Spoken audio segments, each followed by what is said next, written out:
হাসান আর হোসাইন। খুব নরম মানুষ ছিল হাসান। হাসান রাদিয়াল্লাহ কিন্তু 1 বছর খেলাফত মুসলমানের খলিফা ছিলেন। 1 বছর, ধরে কোন কয় বছর? খুবই নরম মানুষ। পরে আমিরে মুয়াবিয়া রাদিয়াল্লাহু তাআলার হাতে খেলাফত হস্তান্তর করে বললেন যে আপনি খলিফা হয়ে থাকেন, আমার দরকার নেই। এত নরম মানুষ ছিলেন। 49 হিজরিতে হযরতে হাসান রাদিয়াল্লাহু তাআলা আনহু দুনিয়া থেকে বিদায় নিলেন। জান্নাতি যুবকদের প্রধান সর্দারের নাম কি? হাসান। আজকে কিন্তু এই হাসান সম্পর্কে ওয়াজ করলে কারবালার গুরুত্ব বোঝানো যাবে না। কারবালার গুরুত্ব বোঝাতে গেলে হোসাইন নিয়ে কথা বলা লাগবে। ধরে কোন ঠিক কিনা?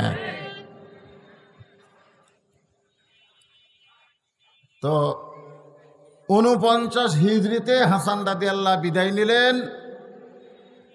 তাকেও হত্যা করা হয়েছে।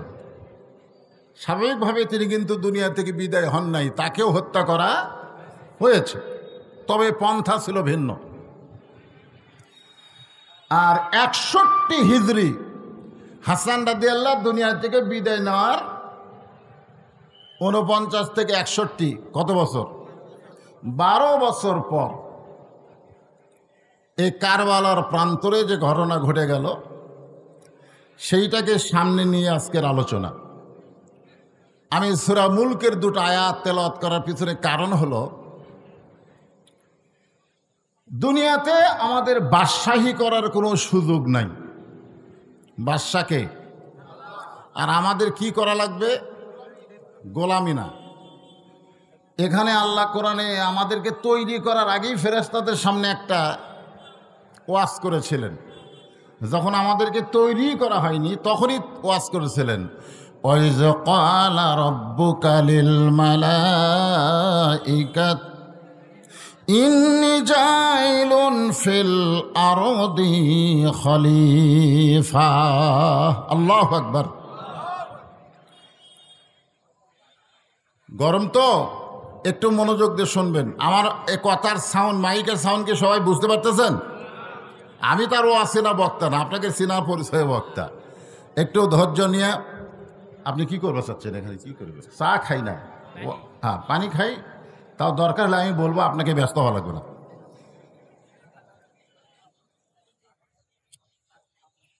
তো সূরা মুলকের প্রথমেই যে আয়াতের অর্থ আমি কিন্তু আপনাদের বলেছি, শাব্দিক অর্থ। এরপরে আল্লাহ বলতেছে আল্লাযী খালাকাল মাউতা ওয়াল হায়াতা, মৃত্যু এবং হায়াতকে সৃষ্টি করেছেন কে? বাংলাদেশে 3টা রহমান ক্ষমতায় থাকা অবস্থায় মারা গেছে। কয়টা? 3টা রহমান। একটা হলো বঙ্গবন্ধু শেখ মুজিবুর রহমান, একটা হলো জিয়াউর রহমান, একটা হলো জিল্লুর রহমান। এই 3টা রহমান ক্ষমতার চেয়ারে থাকা অবস্থায় মারা গেছে। কিন্তু আমাদের বাংলাদেশের লোকজনকে যদি বলা হয় বঙ্গবন্ধু শেখ মুজিবুর রহমান মারছে, জিয়াউর রহমান মারছে, জিল্লুর রহমান মরছে, এখন আপনারা বলেন মারছে আর মরছে, এই 2টার তফাৎ কি? এটা যদি না বোঝেন তো কারবালা বুঝবেন না। তো আগে এটা বোঝা লাগবে, মারছে আর মরছে।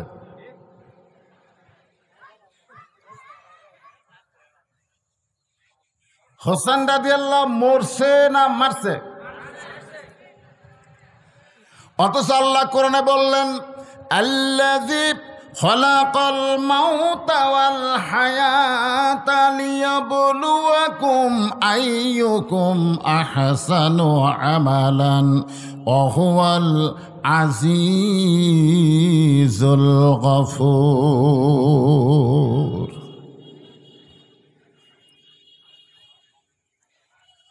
ঘরের মধ্যে বসে আছেন হোসেন রাদিয়াল্লাহ। কার মধ্যে? হ্যাঁ, খুব মনোযোগ, আপনারাও বসে আছেন। এমন সময় ইয়াজিদের কিছু লোক, কার লোক? এই ইয়াজিদের বাবা তো খুব চেষ্টা করছে মদিনার মুসলমান, মক্কার মুসলমানের কাছ থেকে ইয়াজিদের ব্যাপারে বায়াত নেওয়া, কিন্তু মদিনা এবং মক্কার সাহাবীরা ইয়াজিদকে হযরতে মুআবিয়া রাদিয়াল্লাহু জীবিত থাকা অবস্থায় গ্রহণ করেনি। জোরে কোন ঠিক কিনা? তো মুআবিয়া যখন দুনিয়া থেকে বিদায় নিলেন, তারপরে বাপ করে থেকে গেছে বেটা খালি উঠে বসা। এর আগে আবু বকর রাদিয়াল্লাহু দুনিয়া থেকে বিদায় নিচ্ছেন, তার যোগ্য সন্তান ছিল আব্দুর রহমান ইবনে আবু বকর। তাকে কিন্তু বলেনি যে আমার পরে তুই চেয়ারে বসিস। ওমর ফারুক খলিফা ছিলেন, অর্ধ পৃথিবীর খলিফা ছিলেন, তার যোগ্য সন্তান ছিল আব্দুল্লাহ ইবনে ওমর, 6 লক্ষ হাদিসের হাফেজ। জোরে কোন সুবহানাল্লাহ। তাকেও কিন্তু ওমর ফারুক বলে নাই যে আমি বিদায় নেওয়ার পরে তুই আমার চেয়ারে বসিস। ওসমান গনির তো খবরই নাই। হযরত আলীর 2টা বেটা ছিল, তারপরেও বলে নাই যে আমি বিদায় নেওয়ার পরে তোমরা 2 জনের একজন সিরিয়ালে চেয়ারে বসো। আমি এখানে আব্দুর রহমান ইবনে আবু বকর, আব্দুল্লাহ ইবনে ওমর, হোসাইন এবং হাসান, যারা যোগ্যতম যোগ্য বাপের সন্তান। জোরে কোন ঠিক কিনা? তারপরেও বাবা জীবিত অবস্থায় চেয়ারে বসানোর সন্তানকে কোনো পরিকল্পনা করে নাই।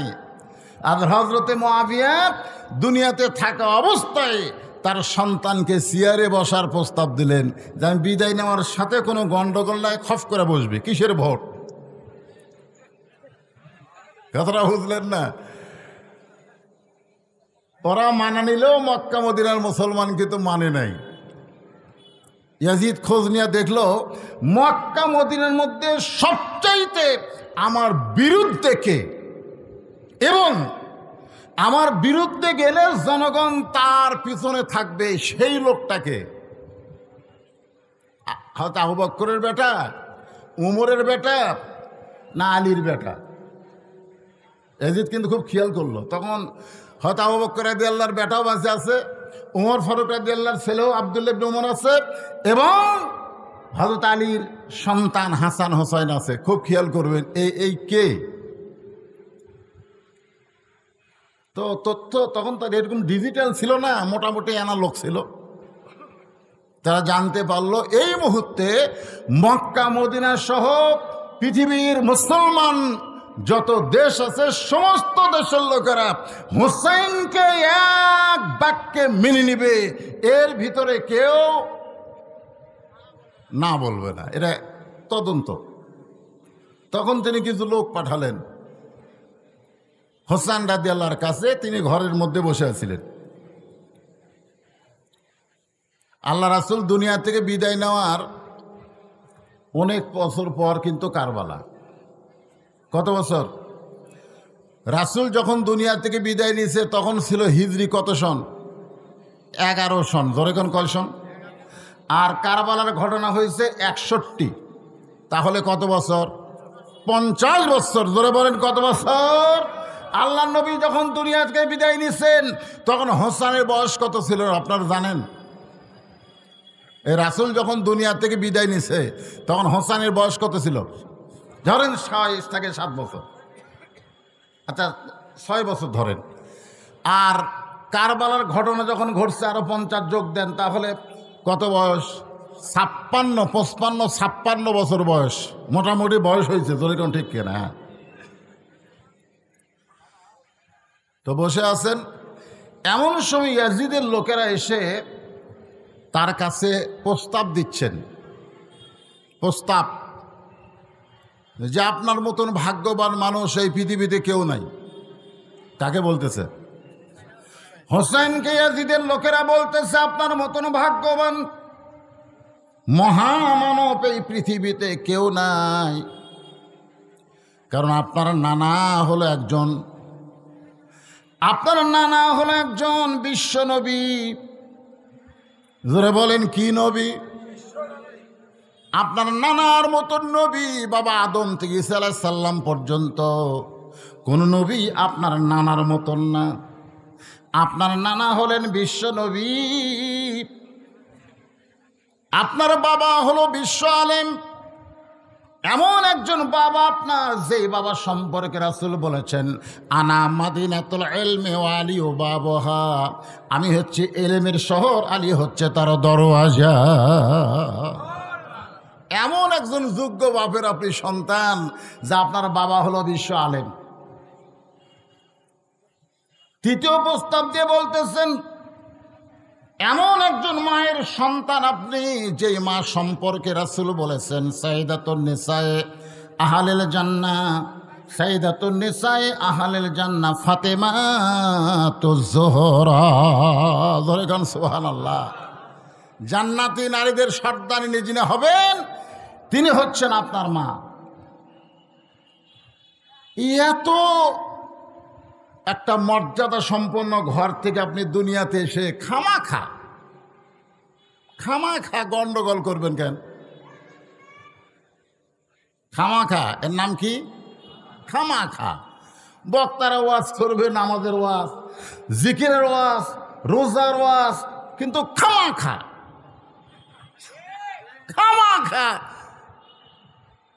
এই কোরআনের আন্দোলনের কথা, রাজনীতির কথা, কারবালার কথা, খামাখা। দেখেন, খামাখা আপনি গন্ডগোল করবেন কেন? আপনারা বলেন তো, হোসেন রাদিয়াল্লাহু গন্ডগোল করছে? জোরেগণ গন্ডগোল করছে। যখন কুফার দিকে রওনা দিয়েছেন, এমন সময় আব্দুল্লাহ ইবনে ওমর রাস্তার মাঝখানে দাঁড়িয়ে বললেন, ভাই হোসাইন, কুফার মুসলমানেরা সকালে কি কয়, বিকালে আর একটা কয়। ওদের চিঠি পাইয়া আপনি কুফার দিকে যায়েন না। হোসাইন রাদিয়াল্লাহু বলেন, আব্দুল্লাহ, আমি কুফার দিকে যাচ্ছি না, আমি যাচ্ছি আমার নানার ইসলামকে বিজয় করতে। জোরে কোন সুবহানাল্লাহ।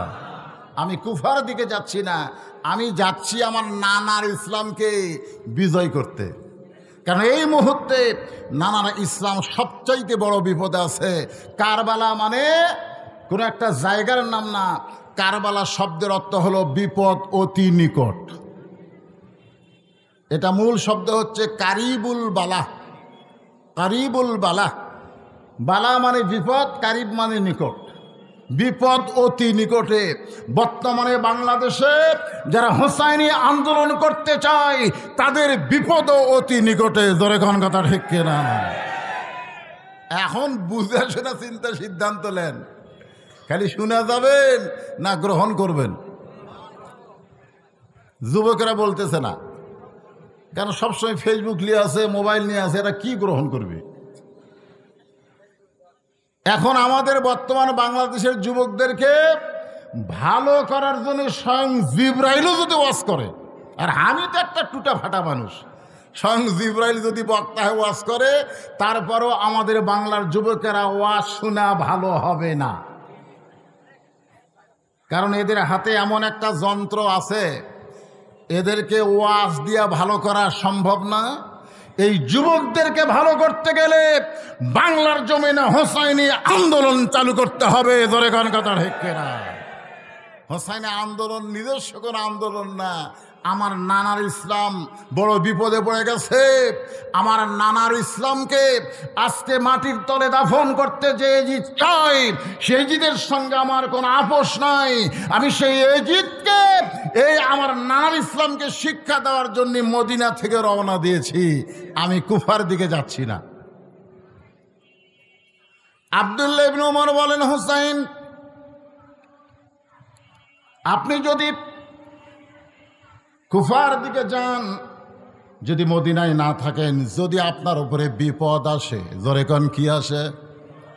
6 লক্ষ হাদিসের হাফেজ, ওমর ফারুকের সন্তান, এমন কথা যখন বলেছে, হোসেন রাদিয়াল্লাহু আব্দুল্লাহর এভাবে শাহাদত আঙ্গুলি ধরে বললেন, আব্দুল্লাহ, তোমার বাবার একটা কথা কি তোমার মনে নাই?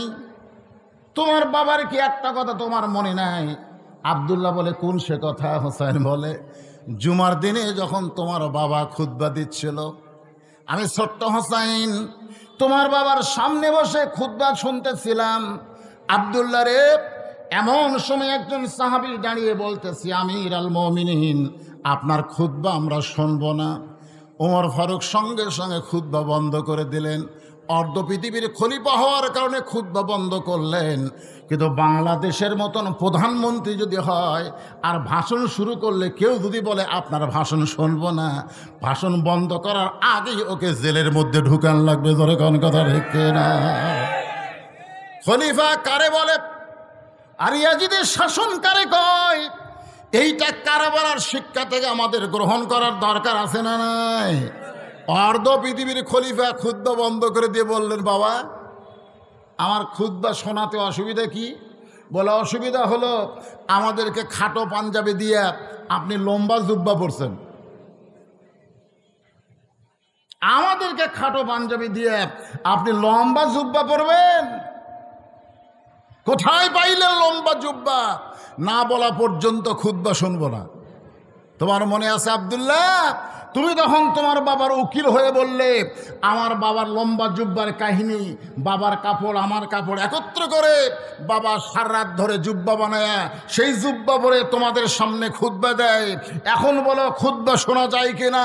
আল্লাহ নবীর ইসলাম যখন মানুষ গ্রহণ করবে তখন নিজের ইচ্ছা মতো চলবে না, চলবে আল্লাহর কোরআন অনুযায়ী। জোরে কোন কথা ঠিক কিনা?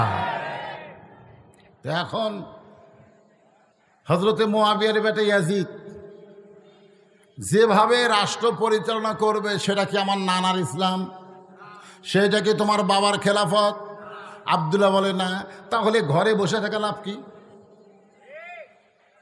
তো এখন তিনটা প্রস্তাব দিয়েছে। ধরে কর কয়টা? তিনটা কথা বলেছে। এক নম্বর হলো তোমার নানা বিশ্ব নবী, তোমার বাবা বিশ্ব আলেম, তোমার মা হলো খাতুনে জান্নাত, জান্নাতি নারীদের নেত্রী।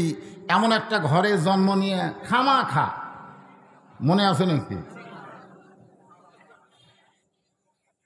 কোরআনের মঞ্চে ওয়াজ করবেন, মুরগির রান্দা ভাত খাবেন, মসজিদে গিয়া আপনি খুতবা দিবেন। আপনাকে তো আমরা ভালোই হুজুর সামনে দিই, কিন্তু খামাখা আপনি সুদের বিরুদ্ধে, ঘুষের বিরুদ্ধে, দুর্নীতির বিরুদ্ধে, এগুলোর বিরুদ্ধে আপনি কেন কন খামাখা? এগুলা কি খামাখা? আল্লাহ কোরআনে বলেন, ওয়ালানাবলুওয়ান্নাকুম বিশাইয়্যিম মিনাল খাউফি ওয়াল জু'i ওয়া নাকসিম মিনাল আমওয়ালি ওয়াল আনফুসি ওয়াস সামারাতি। সবাই বলেন ওয়াবাশশিরিস সাবিরিন।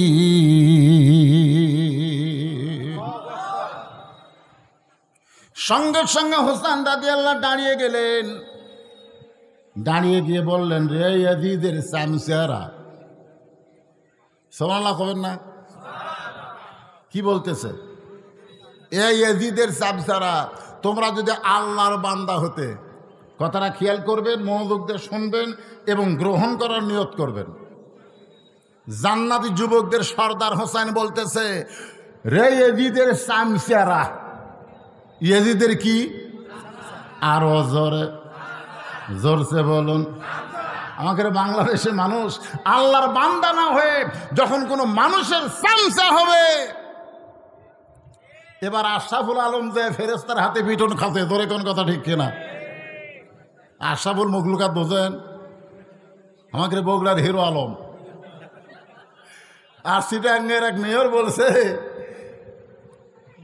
হ্যাঁ চিটাঙ্গের এক মেয়র, ফেরেস্তারা পর্যন্ত ভোট দেবার আসবে, বিশ্বাস না করলে তার ইমান থাকবি না। তাহলে তারা হিরো আলমক মানলো, এরা কারা? ফেরেস্তারা। ধরে কান কারা? আশরাফুল আলম মার খাচ্ছে, আশরাফুল মখলুকাত মার খাচ্ছে ফেরেস্তার দ্বারা। খামাখা, খামাখা কারবালার শিক্ষা আমাদের গ্রহণ করার দরকার আছে না? হ্যাঁ, একটু মনোযোগ দিয়ে শুনবেন। তোমরা যদি আল্লাহর বান্দা হইতে, তাহলে আমার নানাকে তোমরা শুধু বিশ্ব নবী বলতা না। আমার নানা শুধু বিশ্ব নবী না, আমার নানা হলো বিশ্ব নেতা। আল্লাহর যারা বান্দা হবে তারা আমার নবীকে শুধু বিশ্ব নবী বলবে না, আমার নবী হলেন বিশ্ব নেতা। আমার নেতা, তোমার নেতা। সবাই বলতেছে না, মানে অন্য একজনক নেতা বানিয়ে বসে আছে, ওয়াজ কবে নাকি? লিমা তাকুলু মা লা তাফালুন। আপনার মুখের সাথে অন্তরের যদি মিল না থাকে তাহলে আল্লাহ বলেছেন এই টাটকা মুনাফিক। জোরে কোন কি মুনাফিক? দরুদের মধ্যে কি বললেন? আল্লাহুম্মা সাল্লি আলা সাইয়্যিদিনা মাওলানা মুহাম্মদ। আমার নেতা হলেন, দরুদের মধ্যে আমরা সকলে স্বীকার করে নিলাম, সাইয়্যিদিনা মানে আমাদের নেতা হলো মাওলানা মুহাম্মদ। সকলে বলেন সাল্লাল্লাহু আলাইহি সাল্লাম। তাহলে আমাদের নবী শুধু আমাদের নবী না, আমাদের নবী হলেন আমাদের নেতা। জোরে বলেন কি? হোসেন বলেন ইয়াজিদের শামসেরা, আমার বাবা শুধু বিশ্ব আলেম না, আমার বাবা হলো বিশ্ববীর। জোরে কোন সুবহানাল্লাহ। আমার মা শুধু খাতুনে জান্নাত নয়, আমার মা হলো জোহরা। তোমরা একটা বলো, একটা বাদ দাও। আমার নানাকে তোমরা বিশ্ব নবী বলো, কিন্তু বিশ্ব নেতা বলতে পারো না। আমার বাবাকে তোমরা বিশ্ব আলেম বলো, কিন্তু বিশ্ববীর কেন বাদ দাও? আমার মাকে তোমরা খাতুনে জান্নাত বলো, কিন্তু জোহরা কেন বাদ দিলা? তার মানে বোঝা গেল ইয়াজিদি মুসলমান যারা হবে তারা জায়গা মতো আল্লাহ রাসূল বলবে, কিন্তু সব জায়গায় তারা মানবে না। জোরে কোন কথা ঠিক? তারা নবী হিসাবে মানবে, কিন্তু নেতা হিসাবে আমাদের নবীকে মানবে না। আমার কথা কি বুঝতে পারলেন? আল্লাহ রাসূলকে যদি নেতা হিসাবে ইয়াজিদ মানত, তাহলে আল্লাহ রাসূল কি বলে গেছেন যে আমার পরে মদিনার খলিফা আবু বকর হবে? কথা কি বলে গেছেন? বলে যান নাই। আবু বকর কি বলে গেছেন যে আমি দুনিয়া থেকে বিদায় নেওয়ার পরে আমার পরে মদিনার খলিফা উমুক হবে? কথা কি বলে গেছেন? না। তাহলে আল্লাহ রাসূলের ইসলামকে সর্বপ্রথম কবর দিয়েছে হযরতে মুআবিয়া। উনি বলে গেলেন আমার পরে ক্ষমতার চেয়ারে বসবে আমার ইয়াজিদ। কি শিক্ষা নেওয়ার দরকার আছে না নাই? হ্যাঁ, একটু গুরুত্বপূর্ণ কথা, গুরুত্ব দিয়ে শুনবেন। আল্লাযী খালাকাল মাউতা ওয়াল হায়াতা লিয়াবলুয়াকুম আইয়ুকুম আহসানু আমালা। হায়াত এবং মৃত্যুর মালিককে। আপনি যত চেষ্টা করেন, আমি যত চেষ্টা করি, আমাদের কিন্তু মৃত্যু হবেই। যতই চেষ্টা করেন আমরা বাঁচতে পারবো না। হোসেন রাদিয়াল্লাহকে মারছে, ইয়াজিদও কিন্তু মরছে। জোরে কোন কথা ঠিক কি না? মাত্র 4 বছর হোসেন রাদিয়াল্লাহ দুনিয়া থেকে বিদায় নেওয়ার মাত্র 4 বছর ইয়াজিদ ক্ষমতার চেয়ারে বসেছিল। মাত্র 4 বছর পরে ইয়াজিদ মরে গেল। গোটা পৃথিবীর কোনো মুসলমান যারা ইয়াজিদের পক্ষে 2-1টা কথা মাঝে মধ্যে বলে, দেখবেন ফেসবুকে ইউটিউবে দেখা যায় কতগুলো বক্তা বলে ইয়াজিদকে সরাসরি কাফের বলা যাবে না, ইয়াজিদের বিরুদ্ধে আমরা বলবো না, চুপ থাকবো। তাদেরকে যদি বলা হয় তোমাদের একটা লাতির নাম ইয়াজিদ রাখো, ও কিন্তু বলবে নাউযুবিল্লাহ। তোমাদের ছেলের নাম ইয়াজিদ রাখো, বলবে নাউযুবিল্লাহ। ইয়াজিদ ক্ষমতায় ছিল আর হোসেনকে হত্যা করা হলো। গোটা পৃথিবী খুঁজে অনুবীক্ষণ যন্ত্র দিয়ে খুঁজে দেখেন ইয়াজিদ নামের কোনো মুসলমান বাংলাদেশে জীবিত নাই। তোর এখন কথা ঠিক কিনা? কিন্তু যে হোসেনকে হত্যা করলো প্রত্যেকটা পাড়ায় পাড়ায় সেই হোসাইন আছে না নাই? তার মানে বোঝা গেল ক্ষমতার চেয়ারে পায়া তোমরা ভালো মানুষকে হত্যা করে তোমরা মনে করবা যে আমরা বিজয় অর্জন করেছি, বরং তোমরা ইয়াজিদের ভূমিকা পালন করে মরে যাওয়ার সঙ্গে সঙ্গে তোমরা মুছে যাবে। আর যাদেরকে অন্যায়ভাবে হত্যা করা হলো সেই হোসাইনের ইসলামের শিক্ষা হলো কিয়ামত পর্যন্ত মানুষের কলিজায় হোসাইন জীবিত থাকবে। জোরে কোন কথা ঠিক কিনা? এই জন্য আল্লাহ বলেছেন লিয়াবলুয়াকুম, তোমাদেরকে পরীক্ষা করা হবে, আইয়ুকুম আহসানু আমালা, সুন্দর আমলের পরীক্ষা। হোসাইন আহসান, হোসাইন কথা কয় না, আহসানু আমালা, আহসান হাসান হোসাইন আহসান মিল আছে না নাই? জোরে কান আছে না নাই? সুন্দর আমল, নেক আমল না, সুন্দর আমল। সুন্দর আমল আর নেক আমল দুইটাকে এক?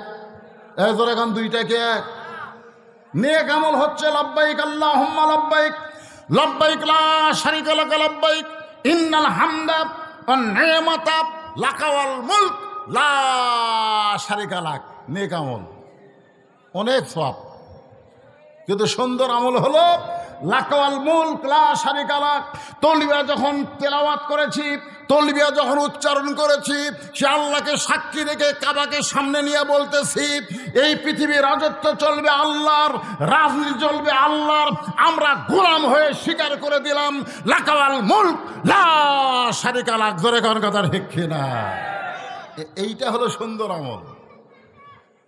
আজকে কোরআনের ওয়াজ শুনবো, কিন্তু কোরআনকে ধর্মীয় কিতাব হিসাবে, বরকতের কিতাব হিসাবে ঘরের মধ্যে রাখবো আর বাতিলদের আইন অনুযায়ী চলবো।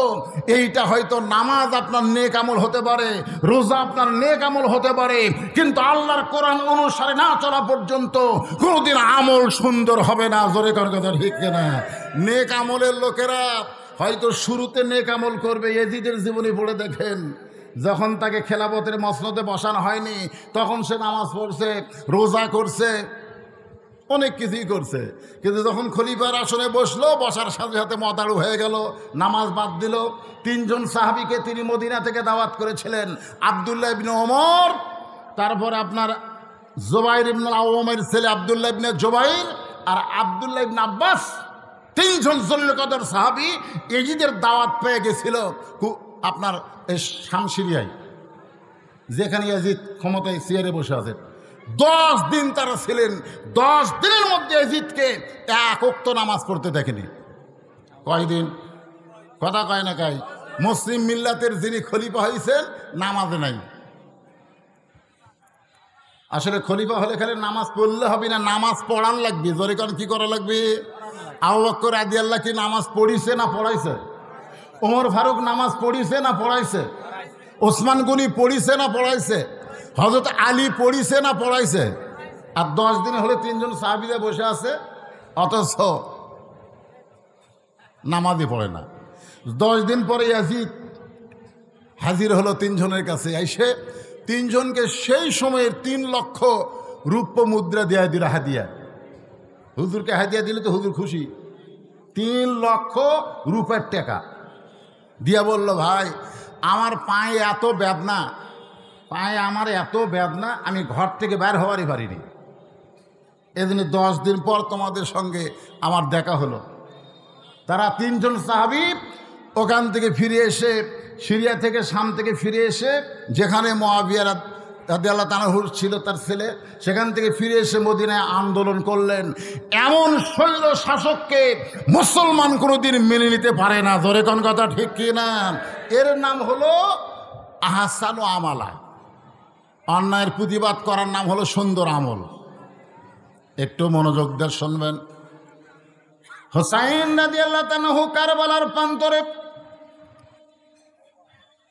লক্ষ্য করে দেখলেন ওবাইদা ইবনে জিয়াদ, ওবাইদা ইবনুল জিয়াদ, ওবাইদুল্লাহ ইবনে জিয়াদ, সে 4000 মতান্তরে 5000 সৈন্য নিয়ে তাদেরকে ঘেরাও করেছে। হোসেন রাদিয়াল্লাহর সঙ্গে 72 জন, তার মধ্যে 40 জন পুরুষ, বাদ বাকি হলো শিশু আর নারী। মাত্র 40 জন পুরুষ মানুষ, বাদ বাকি 72-এর মধ্যে বাদ বাকি 32 জন হলো শিশু এবং নারী। তাদের কোনো অস্ত্র ছিল না, তাদেরকে ঘেরাও করা হলো। হোসেন রাদিয়াল্লাহর পক্ষ থেকে 3টা প্রস্তাব দেওয়া হলো। জোরে বলেন কয়টা প্রস্তাব? 1 নম্বর প্রস্তাব হলো, আমি তো যুদ্ধ করার জন্যে মদিনা থেকে কুফার দিকে রওনা দেই নাই, আমি কুফার দিকে রওনা দিয়েছি। কুফার মুসলমানেরা আল্লাহ নবীর ইসলামকে গ্রহণ করে আমার হাতে বায়াত গ্রহণ করতে চায়, কিন্তু রাস্তার মধ্যে তোমরা যখন আমাকে আটকায় দিলে, 1 নম্বর প্রস্তাব হলো আমাকে ইয়াজিদের কাছে যাবার দাও। আমার 2 নম্বর প্রস্তাব হলো আমাকে মদিনায় মক্কায় যাবার দাও। 3 নম্বর প্রস্তাব হলো যদি ইয়াজিদের কাছে যাবার না দাও, মক্কা মদিনায় যাবার না দাও, এমন একটা জায়গায় আমি যাব যেখানে তোমাদের কোনো সমস্যা হবে না। একটা প্রস্তাব গ্রহণ করা হলো না। কেন হলো না? আজকে আমাদের বাংলাদেশে কোনো প্রস্তাবকে গ্রহণ করা হচ্ছে না। জোরে কোন কথা ঠিক কিনা? বলে আমি যা করব তাই, তোমাদের কোনো কথা গ্রহণ করার মন মানসিকতা আমার মাথায় নাই। এটাই হলো ইয়াজিদি তরিকা। লিয়াবলুয়াকুম আইয়ুকুম আহসানু আমালান ওয়া হুয়াল আজিজুল গফুর। রেজিদের চামচারা মনে আছে আপনাদের না ভুলে গেছেন? আমার নানা শুধু বিশ্ব নবী না, আমার নানা কি বিশ্ব নেতা। কে বলতেছে? হোসাইন কাদেরকে বলতেছে? ইয়াজিদি মুসলমানকে বলতেছে আমার নানা শুধু বিশ্ব নবী না, আমার নানা হলো বিশ্ব নেতা। তোমরা জানো আমার নানা যদি শুধু বিশ্ব নবী হয়ে থাকতো তাহলে আবু জেহেল কোনোদিন আমার নানার বিরুদ্ধচারণ করতো না। সবাই যখন ঘুম পাড়ে তখন সবার আগে আবু জেহেল আমার নানার কোরআন তেলাওয়াত শোনে। সবার আগে কোরআন তেলাওয়াত কে শোনে? সকালবেলা যায় গল্প করে, এত সুন্দর কোরআনের বাণী, রাতটা কোন দিক দিয়ে গেল আমি বুঝবারই পারিনি। মানে এত সুন্দর কোরআনের বাণী, রাতটা আমার কোন দিক দিয়ে গেল বুঝবারই পারিনি। হোসেন বলে ইয়াজিদের চামচারা শোনো, আমার নানা শুধু বিশ্ব নবী হলে আবু জেহেল কোনোদিন আমার নানার বিরুদ্ধচারণ করতো না। বিরুদ্ধচারণ করার কারণ কি? আবু সুফিয়ান বলতেছে যার কোরআন তেলাওয়াত এত সুন্দর লাগে সে কোরআনকে গ্রহণ করলে আমাদের অসুবিধা কোন জায়গায়? আবু জেহেল বলে আবু সুফিয়ান এটা তো জোরে বলা যাবে না, তোর কানটা আমার মুখের কাছে দে। কানটা যে মুখের কাছে দিয়েছে ফিসফিস করে বলতেছে আল্লাহর কোরআনকে গ্রহণ করলে আমার মতো আবু জেহেলের ভুয়া নেতৃত্ব খতম হবে, আব্দুল রেতিমপোলা বিশ্ব নেতার আসন পাবে। এখান থেকে প্রমাণ হয়ে গেল আমাদের নবী শুধু বিশ্ব নবী ছিলেন না, তিনি ছিলেন বিশ্ব নেতা। কিন্তু যারা আমাদের নবীকে বিশ্ব নেতা মানতে পারে না তারাই হলো ইয়াজিদি মুসলমান। আমার নেতা তোমার নেতা। এই জবান খুলে সকলে বলেন কারবালা শিক্ষায় বিশ্ব নবীকে নেতা মানার কথা আছে না নাই? জোরে করে আছে না নাই? হ্যাঁ, সকলে বলবেন আমার নেতা তোমার নেতা। প্রস্তাবকে গ্রহণ করা হলো না। শেষ পর্যন্ত হোসেন রাদিয়াল্লাহকে দুনিয়া থেকে বিদায় করে দেওয়া হলো। আমি সংক্ষেপে শিক্ষাটা, মূল শিক্ষাটা আপনাদের সামনে উপস্থাপন করতেছি। দেহ পড়ে থাকলো কারবালায়। সবচাইতে করুণ একটা কাহিনী হলো ছোট্ট একটা শিশু বাচ্চা, নাম হলো আলী আসগর। জলে বলেন নাম কি? সবসময় জিহ্বা বের করে, ঘরের মধ্যে এক ফোঁটাও পানি নাই। ফোরাতের পানি শিয়াল কুত্তা খায়, শিয়াল কুকুরেরা ফোরাতের নদীর পানি খায়, কিন্তু আওলাদের রাসূল আলী আসগর ছোট বাচ্চা তৃষ্ণায় ছটফট করতেছে, জিহ্বা বের করে, মায়ের স্তনের দুগ্ধ নাই। হোসেন রাদিয়াল্লাহু তার সন্তানকে পানি পান করানোর জন্যে ফোরাতের দিকে অগ্রসর হয়ে বলতেছে আমার সঙ্গে তোমাদের শত্রুতা হতে পারে, কিন্তু আমার এই শিশু বাচ্চা তো কোনো ক্ষতি করে নাই, ওরে কি এক পেয়ালা পানি পান করানো যাবে না? সঙ্গে সঙ্গে জিয়াদের পক্ষ থেকে বলা হয় আমরা মূলত শত্রু হলো আওলাদের রাসূল, রাসূলের বংশধরের শত্রু। তীর মেরে দিল, আলী আসগরের বুকের মধ্যে তীরটা ঢুকে গেল। ছোট্ট বাচ্চাকে মায়ের সামনে হাজির করা হলো। হোসেন রাদিয়াল্লাহর বিবি সন্তানের কপালে চুমা দিয়ে মুচকি মুচকি হেসে বললেন, ওগো স্বামী, আমার সন্তানকে আল্লাহ কবুল করেছে। ফোরাতের পানি তার ভাগ্যে না থাকলে কি হবে? সে আল্লাহ নবীর হাউজে কাউসারের পানি পান করতেছে। শাহাদাতের পিয়ালা, সবচেয়ে দামি পিয়ালা। মা হাতান ইয়াদখুলুল জান্নাতা ইহুব্বু আইয়ারজি ইলাদ দুনিয়া ওয়ালা হুমা আলাল আরদি মিন শাইইন ইল্লা শাহীদুন ইয়াতামান্না ইয়ারজি ইলাদ দুনিয়া ফায়ুক্তাল আশারা মাররাতান লিমা ইয়ারা মিনাল কারামাতি। রাওয়াহুল বুখারী কিতাবুল মাগাজি। আল্লাহ রাসূল বলেন জান্নাত পাওয়ার পরেও একদল লোক দুনিয়াতে আসার জন্য ছটফট করবে। আল্লাহ বলবেন কেরে বান্দা, আমি তোরে জান্নাত দিলাম, সেই জান্নাতে ছটফট করিস কেন? বান্দা বলবে আল্লাহ, আমি দুনিয়াতে শহীদ হওয়ার কারণে তুমি আমাকে জান্নাত দিয়েছ, কিন্তু জান্নাতে আসার পরে এই শহীদ হওয়ার ভিতরে যেই শান্তি, সেই শান্তি আমার জান্নাতের মধ্যে পাওয়া যাচ্ছে না। আল্লাহ, আমি আবার দুনিয়াতে যাবার চাই, আবার বাতিলের বিরুদ্ধে লড়াই করে আবার শহীদ হব, আবার শহীদ হব। আশারা মাররাতান, কোন করে 10 বার হলে বাতিলের বিরুদ্ধে শহীদ হব। শাহাদতের মধ্যে যেই শান্তি, তোমার জান্নাতের মধ্যে সেই শান্তি নাই।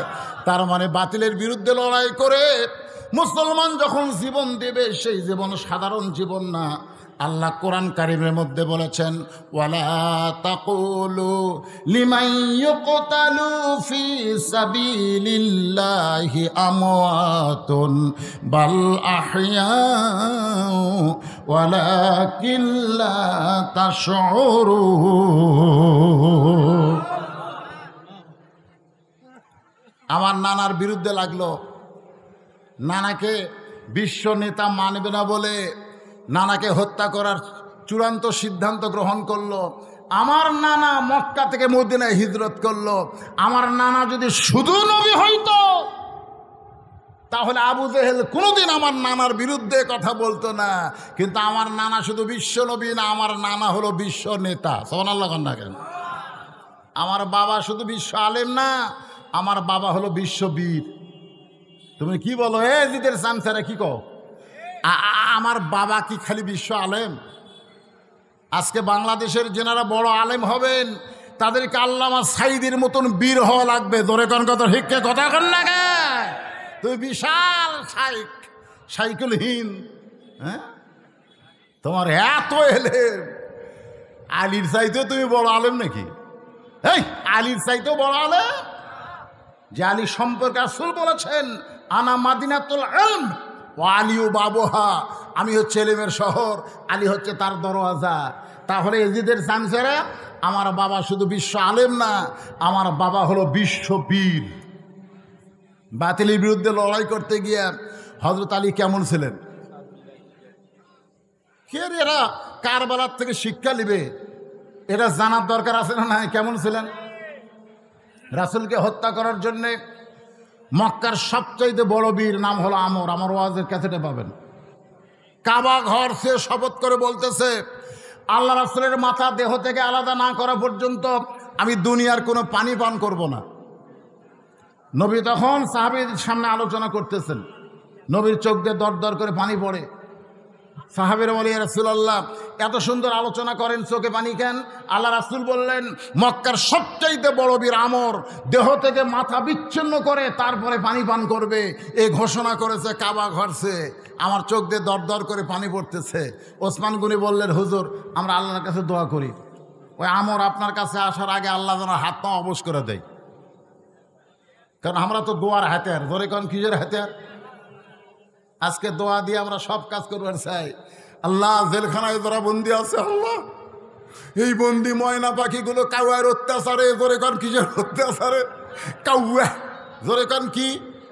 কথা কন না কেন? আল্লাহ, সেই বন্দি ময়নাগুলোকে আমরা ফিরে পেতে চাই। আল্লাহ কাছে চোখের পানি পড়তে পড়তে আদম নবীর মতন ঘাও হবি রে, কিন্তু দোয়া কবুল হবি না। আদম আলাইহিস সালামের মতন চোখের পানি পড়তে পড়তে ঘা হবে।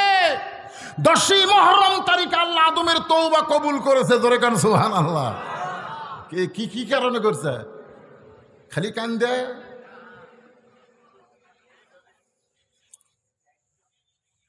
তো এখন ব্যাপারটা হলো, কানবো, আমরাও কানবো। এখন ঘরত লাগছে আগুন। আমি এখন যায় নামাজ, বিছা নামাজ পড়ে বলতেছি, আস্তাইনু বিস-সবরি ওয়াস-সালাত। আল্লাহ, তুমি বলেছো সাবার যদি পাওয়ার যদি চাও, ধৈর্যর নামাজের মধ্যে দিয়ে চাও। আমি 2 রাকাত নামাজ পড়ে তোমার কাছে কান দিয়ে, আল্লাহ আমার আগুন লিবে দাও। আল্লাহ কবি, এটা কি মরুভূমি? তোর আশেপাশে কি পানি নাই? তুই পানির বালতি না নিয়ে দোয়া হাত তুললো করে দোয়া করতেছে যে আল্লাহ, চোরের হাত থেকে আমরা বাঁচতে চাই। 3 বার সূরা ফাতিহা, 10 বার সূরা ইখলাস, 11 বার দরুদ শরীফ পড়ে দোয়া করতেছে ইমাম সাহেব। আল্লাহ, যে হারে চুরি শুরু হয়ে গেছে, চোরের হাত থেকে আমাদের এই কি ন্যাঙ্গাফির এলাকাকে তুমি হেফাজত করো। চোর মসজিদের জানলা থেকে বলতেছে আল্লাহুম্মা আমিন। আল্লাহুম্মা আমিন। কারণ চোরও চাই দোয়া কর, আমও আছি। কিন্তু যদি ইমাম সাহেব বলতো কিসের দোয়ারে, এই দুইটা হাত শুধু দোয়া করার জন্য না, এই দুইটা হাত হলো চোরকে দমন করার হাত। এই দুইটা হাত আগামীকাল থেকে 2 হাতা করে লাঠি বানাবে। যে রাস্তা দিয়ে চোর আসে আমরা গোপনে সেই রাস্তায় দাঁড়িয়ে থাকবো, দেখি চোর কেমনে ন্যাঙ্গা ফিরে এলাকায় ঢোকে। আপনারা বলেন চোর কি আমিন কবি? আজকে কারবালা থেকে আমাদের শিক্ষা নেওয়া লাগবে, এই দুইটা হাত খালি দোয়া করার হাত না, এই দুইটা হাত হলো বাতিলের বিরুদ্ধে অস্ত্র ধরার হাত। জোরে বলেন কথা ঠিক কিনা?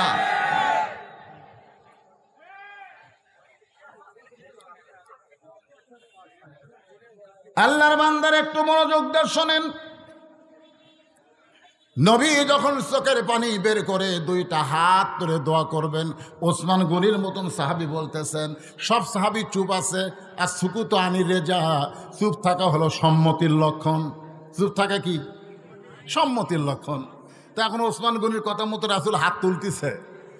এই দেখেন, আমার দিকে খেয়াল করেন, রাসূল হাত তুলতেছে, দোয়া করবে, আল্লাহ আমরের হাত পা অবশ করে দাও। এই দোয়া করবি।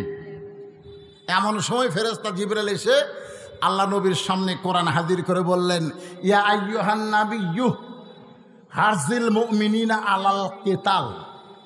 আলাল কেতাল, কেতাল কেতাল জিহাদ না, কেতাল। ওগো নবী, শুধু 2 হাত তুলে বাতিলের বিরুদ্ধে দোয়া করার জন্য আপনাকে পাঠানো হয় নাই। যারা আপনার সামনে বসে ওয়াজ শুনতেছে তাদেরকে স্ট্যান্ডিং আর্মি করে গড়ে তোলেন। যে কোনো সময় মক্কার কাফেররা মদিনা আক্রমণ করতে পারে, আর মদিনা আক্রমণ করলে দোয়া দিয়া দরুদ দিয়ে আপনি মদিনাকে হেফাজত করতে পারবেন না। মদিনাকে বাঁচাবার গেলে কাফের বেঈমানদের বিরুদ্ধে কেতাল ঘোষণা করতে হবে। হাত আর এ তুলবি, কেউ তো আর জানে না, নবী জানে। হাত নামাছে। সাহেব বললেন, হুজুর এতদিন মোনাজাত করলাম, হাত উপর দিকে যায়। সে হাত উপরে না যায় নিচে গেল কেন?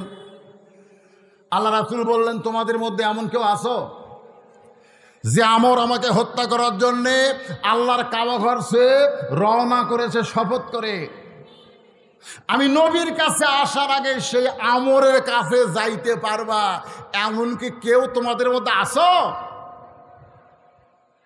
সমস্ত সাহাবীরা মাথা নিচু করে চিন্তা করে, যেই বীর আসতেছে নবীকে হত্যা করার জন্যে, ওই বীর যে তরবারি ব্যবহার করে সেই তরবারির ওজন হলো 3.5 মণ। জোরে কোন কয় মণ?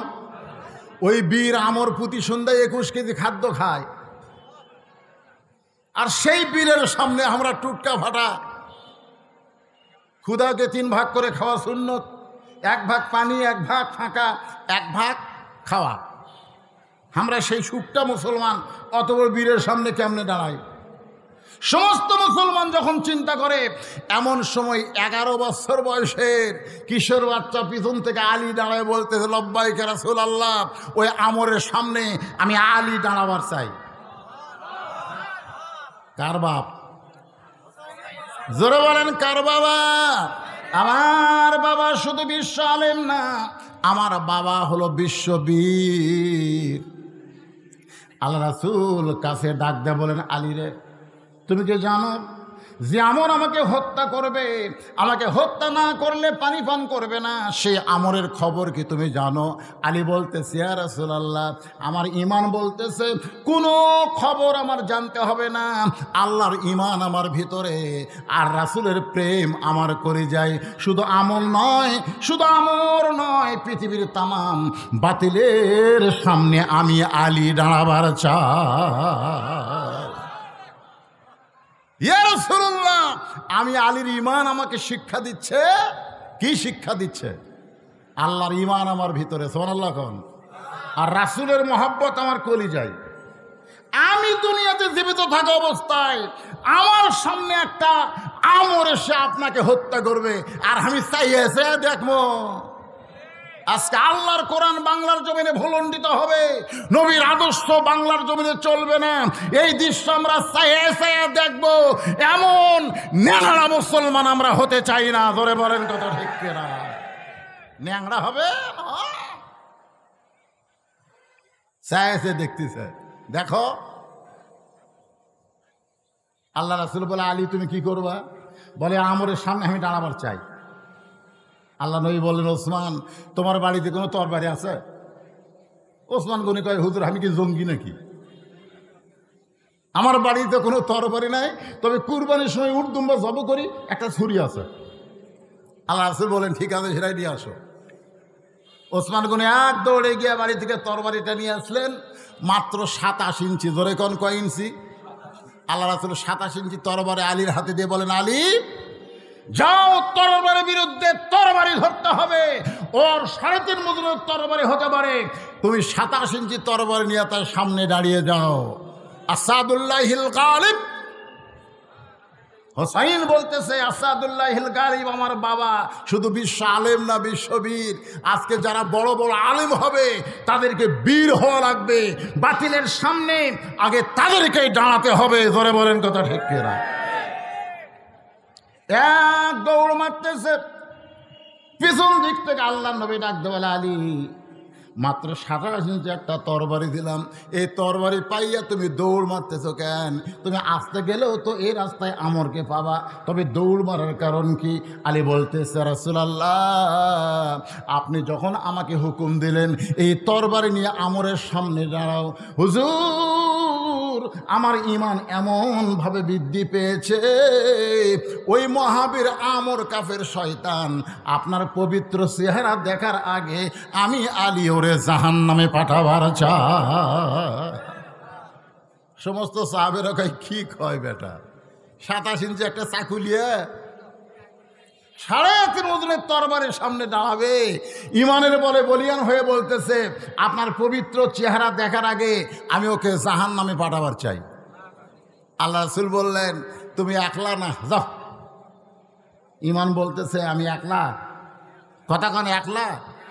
রাসূল বেশি কিছু বললেন না, শুধু বললেন, তুমি একলা না, যাও। এক দৌড়ে গিয়ে দেখে আমর শুধু একা না, তার পিছনে হাজার হাজার কাফেররা মিছিল করতেছে। মুসলমানের নবীকে কেউ বাঁচাবার পারবে না, মুসলমানের নবীকে কেউ বাঁচাবার পারবে না। আর আমর খালি হাতির মতন হাঁটতেছে। আলী সামনে গিয়া আমরের একের লাইন বরাবর দাঁড়ায় গেছে। মহাবীর আমর বলতেছে, তুই কে রে পুচকা? তুই আমার সামনে দাঁড়াইলি, হাতে একটা চাকুলিয়া। হযরত আলী চাকু দিয়ে আমরের সামনে একটা টান দিয়ে বললেন, কাফেরের পাটা, তুই কত বড় বাপের বেটা! আল্লাহ নবীকে হত্যা করো তো দূরের কথা, এই দাগটা ডেঙ্গায় খালি এক ধাপ সামনে যা। সোনাল্লাহ বলবেন না? সামান্য একটা চাকু মাটিতে দাগ দিয়ে বলতেছেন, কাফেরের পাটা, তুই কত বড় বাপের বেটা! আল্লাহ নবীকে হত্যা করবি? হত্যা করা দূরের কথা, যে দাগটা দাগ দিলাম, এই দাগটা ডেঙ্গায় খালি এক ধাপ সামনে যা যা। সঙ্গে সঙ্গে আমরের কলিজায় আল্লাহ ভয় তৈরি করে দিলেন। সমস্ত কাফেররা বলতেছে, মারেন মারেন মারেন মারেন। কি বলতেছে আপনার সামনে? আপনি কেন এত বড় তরবারি ঘাড়ের উপরে নিয়ে আসেন? এখন কাফেরদের মিছিলে মহাবীর আমর যখন ওই ছোট্ট আলীকে মারতে চায়, যখন 3.5 তরবারি হযরত আলীর দিকে বাড়ায় দিচ্ছে, আলী রাদিয়াল্লাহু তাকায় দেখতেছি, আনজুরু বিনুরিল্লাহ, আল্লাহ তার চোখের নূর খুলে দিছে। ওটা তরবারি না, ওটা যেন কাঠের তক্তা হয়ে গেছে। হযরত হুসাইন রাদিয়াল্লাহু তাআলা যুদ্ধ করতে করতে করতে অনেকগুলো জিয়াদ বাহিনীকে, ইয়াজিদ বাহিনীকে হত্যা করলেন। তার দেহের মধ্যে প্রায় 40টার মতন বর্ষার আঘাত, 30টার মতন যখন তীর ঢুকে গেল, এমন সময় তিনি এভাবে আমার দিকে তাকায় দেখেন, এইভাবে তিনি তরবারিটা মাটির উপরে রাখা ওই তরবারির গোড়ার উপরে এরকম কপালটা রাখলেন। কপালটা রাখলেন, কে যেন বলে, হুসাইন। এরা বোঝে না, এরা না বুঝ, এরা দুনিয়ার মানুষকে নেতা মেনে আজকে জিহাদের ময়দানে এসে আওলাদে রাসূলের উপরে হত্যার চেষ্টা করতেছে, এতগুলো বর্ষা মারছে, এতগুলো তীর মারছে, তোমার আঘাতেও অনেকগুলো দুনিয়া থেকে চলে গেছে। হোসাইন রে, ওরা যদি তোমাকে মারে তুমি জান্নাতের সর্দার হবা, কিন্তু তোমার আঘাতে যদি ওরা মরে ওরা জাহান্নামে চলে যাবা। রাহমাতুল্লিল আলামিনের নাতি হইয়া তুমি কি চাও জিয়াদ বাহিনী জাহান্নামী হয়ে যাক? চিন্তা করতেছে তরবারিটা মাটির দিকে ফোড়ায় দিয়া ওই হাতের উপরে মাথা রেখে এমন সময় জিয়াদ চিৎকার করে বলতেছেন, আর আমাদের দরকার নাই, আমরা এখান থেকে চলে যাব। সীমার সামনে এসে বলতেছে, জিয়াদ ভাই, এই মুহূর্তে আমরা যদি চলে যাই তাহলে আমরা বিপদের মধ্যে পড়ে যাব। যদি হোসেন জীবিত হয় তাহলে আরও বিপদ বাড়বে, আবার যদি এখানে এইভাবে পড়ে থাকে আমাদের কিন্তু ইয়াজিদের সম্মান কমে যাবে। তখন সীমারের নেতৃত্বে সানান ইবনে আনাস নামে একজন মতিভ্রম হোসেন রাদিয়াল্লাহর দেহ থেকে মস্তককে বিচ্ছিন্ন করলেন। দেহ পড়ে থাকলো কারবালায়, মাথা নিয়ে গেল সিরিয়ার দামেস্কে নিয়ে যাওয়া হলো। মাথা একটা তস্তির উপরে হোসেনের মাথাটা যখন রেখে দেওয়া হলো, ইয়াজিদ তখন ক্ষমতার চেয়ারের মধ্যে বসা ছিল। ওই চেয়ারে বসা অবস্থায় কেউ বলেছেন তরবারি, কেউ বলেছেন লাঠি হোসেনের মুখের মধ্যে ঢুকাইয়াতে তিরস্কার করে বলতে লাগলেন, হোসেন শুধু জেদ করলাম, তোমার কাছে আমার লোকেরা গিয়ে বলেছিল তোমার নানা হলো বিশ্ব নবী, তোমার বাবা হলো বিশ্ব আলেম, তোমার মা হলো খাতুরে জান্নাত, তুমি খামাখা গন্ডগোল কেন করবে? তুমি পীর সাহেব হয়ে বসে থাকবা, আমরা হাদিয়া দিব, নজরানা দিব, তুমি খাবা, কিন্তু তুমি খামাখা গন্ডগোল করতে আইসা জিদ করে আজকে তুমি শেষ হয়ে গেলে, তোমার অস্তিত্ব আর দুনিয়ার বুকে থাকলো না। মুখে লাঠি ঢুকাইয়া দিয়ে ইয়াজিদ যখন এমন তিরস্কার কথা বলতেছে, ইয়াজিদের বিবিটা ছিল অত্যন্ত ভালো, জোরে কোন সুবহানাল্লাহ। ঘরের ভিতর থেকে ইয়াজিদের বিবি বলতেছে, স্বামী গো, আপনি খামোশ হয়ে যান, আপনি কার সঙ্গে বেয়াদবি করতেছেন? দেহ পড়ে আছে কারবালায়, মাথা নিয়ে এসে আপনার দরবারে এই সমস্ত মুনাফিকের বাচ্চারা, আপনি সেই বুকের মধ্যে লাঠি ঢুকায় দিয়া তিরস্কার করতেছেন। ইয়াজিদ তার বিবির কথায় কর্ণপাত করলেন না। যারা সামনে বসেছিল তারা সবাই হোসেনকে ভালোবাসে, চোখের পানি নিয়ে কাঁদতেছে, কিন্তু ইয়াজিদের সামনে কথা বলতে পারতেছে না। বাংলাদেশের শতকরা 90% মুসলমান আমাদের কোরআনের পাখিকে ভালোবাসে, কিন্তু কথা বলতে পারতেছে না। জোরে বলেন ঠিক কিনা? ইয়াজিদের দরবারে যারা বসে আছে, ইয়াজিদের দরবারে যারা বসে আছে, তারা সবাই হোসেনকে ভালোবাসে, জোরে কোন সুবহানাল্লাহ, কিন্তু কথা বলে পারতেছে না, কথা বলতেছে না। যে কথা বললি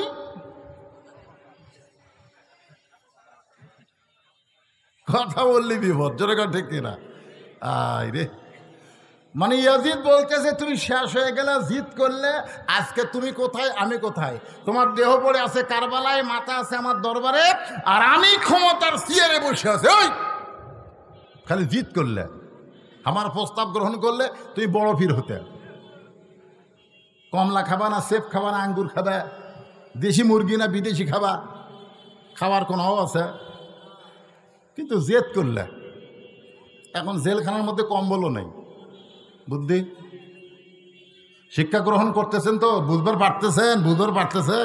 একটু মনোযোগ দিয়ে শুনবেন। কারবালা মানে কি? কারিবুল বালা। আমাদের সামনেও বিপদ আছে, এই বিপদকে আমাদের মোকাবিলা করার দরকার আছে না নাই? জোরে কোন আছে না নাই? ইমানের বলে বলিয়ান হয়ে হুসাইনি চেতনা নিয়ে আমরা বাংলাদেশের কারবালার মোকাবিলা করব, জোরে কোন কথা ঠিক কিনা? সেই শিক্ষা আজকের মাহফিল আমাদের নেওয়া লাগবে ভাই। এই গরমের মধ্যে কষ্ট করে বসে আছেন, এমনি থাকলে কাম হবে না রে যুবকেরা।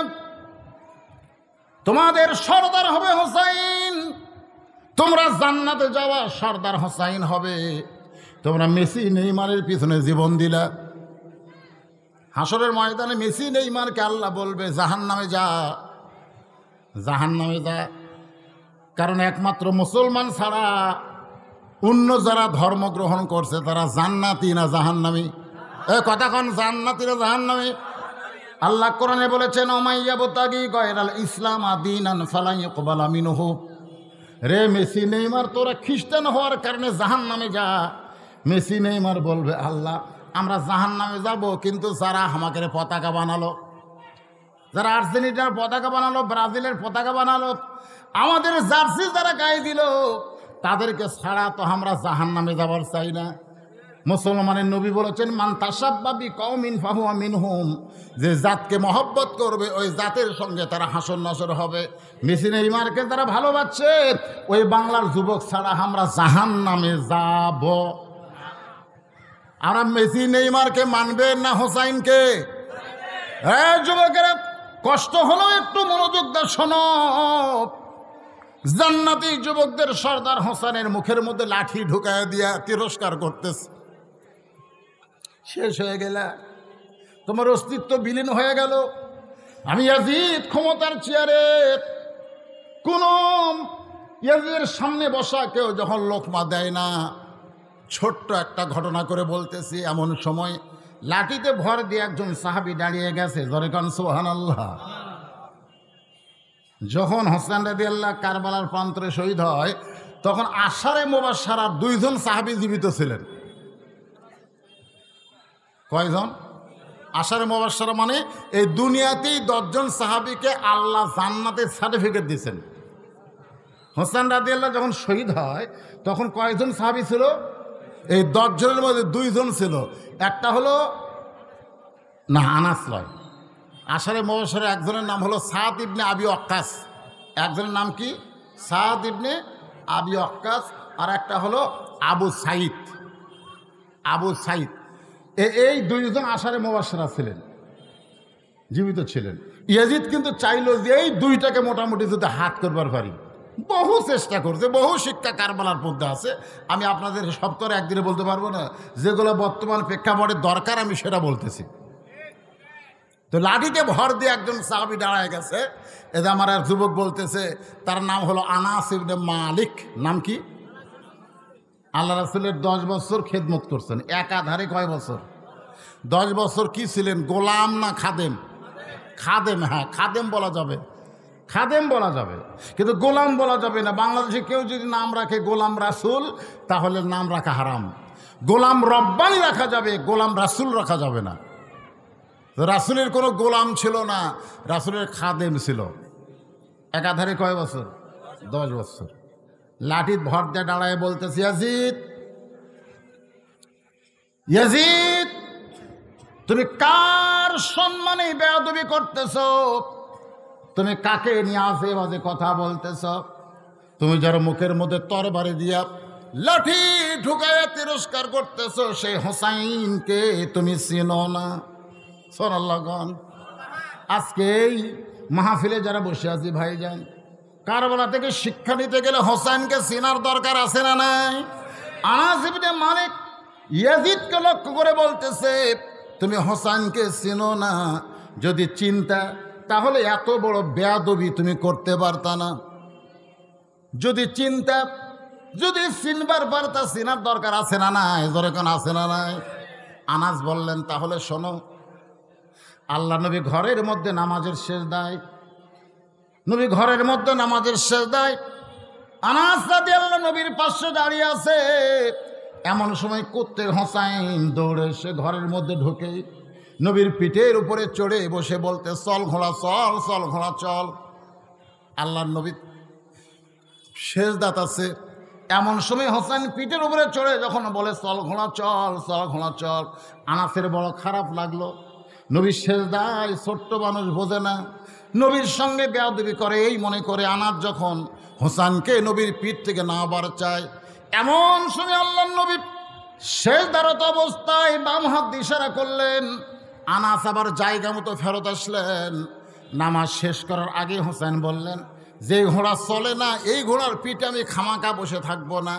এই কথা বলে ছোট্ট হোসাইন যখন ঘর থেকে বের হয়ে যায়, এমন সময় আল্লাহ নবী সেজদা থেকে মাথা তুললেন। নবীর চোখের দিকে আনাস রাদিয়াল্লাহু তাকায় দেখে 2 চোখ দিয়ে দর দর করে পানি পড়তেছে। আনাস নবীর সামনে হাঁটু গেড়ে বসে বললেন, ইয়া রাসূলুল্লাহ, হোসাইন আপনার সঙ্গে এত বড় বেয়াদবি করলো, আপনাকে ঘোড়া বলে চল ঘোড়া চল ঘোড়া করলো। আমি হোসেনকে আপনার পিঠ থেকে নামাবার চাইলাম, কিন্তু আপনি নামাজের মধ্য থেকে আমাকে ইশারা করলেন নামাজ না। ওগো আল্লাহর নবী, এখন চোখে পানি দেখতেছি, কান্নার কারণ কি? রাসূল বলে, আনাস রে, তুমি আমার হোসেনকে পিঠ থেকে নামাবার চাওয়ার আগে আমি নবী তাকে পিঠ থেকে নামাবার চাইছিলাম, কিন্তু নামাজের মালিক আল্লাহ বলতেছে, হাবিব আমার নামাজ আদায় করতে গিয়ে আমার চিন্তা করে আপনি হোসেনকে পিঠ থেকে নামাবেন না। আপনি যেমন হোসেনকে ভালোবাসেন আমি আল্লাহ তেমন ভালোবাসি। যতক্ষণ আপনার পিঠে হোসেন চড়ে থাকবে আপনি সেজদা থেকে মাথা তুলবেন না। আনাস বলতেছে, এইটা হলো নবীর ঘরের কাহিনী।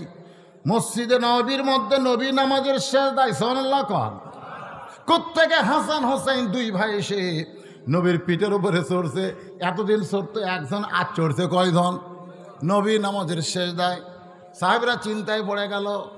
আল্লাহ নবী বলেছেন খুব বেশি পারলে 5 বার পড়ো সুবহান রাব্বিয়াল আলা, 3 বার 5 বার, এর বেশি পড়া যাবে না। কিন্তু সেজদার মধ্যে আর তো সুবহান রাব্বিয়াল আলাও পড়া যায় না, সেজদা থেকে নবীও মাথা তোলে না। নবী মাথা না তুললে সাহেবরা কেমনে তুলবে? মাতা কুমর রাসূল ফাখুযুহু ওয়া মা নাহাকুম আনহু ফান্তাহু। আল্লাহ বলে দিয়েছেন নবী যা করবে সেটাই তোমাদের দলিল। ধরে কোন সুবহানাল্লাহ। নামাজের সেজদা লম্বা হয়ে গেল। এক সময় হাসান হোসেন যখন নানার পিঠ থেকে নেমে চলে যায়, নবী আমার সেজদা থেকে মাথা তুললেন। সালাম ফিরানোর পর সাহেব বললেন, ইয়া রাসূলুল্লাহ, এতদিন আপনার পাশে নামাজ পড়তেছি, কিন্তু আজকের সেজদা এত লম্বা হলো কেন? আল্লাহর নবী বললেন, তোমরা তো জানো না, আমি যখন সেজদায় গেছিলাম বড় বিপদে পড়ছিলাম।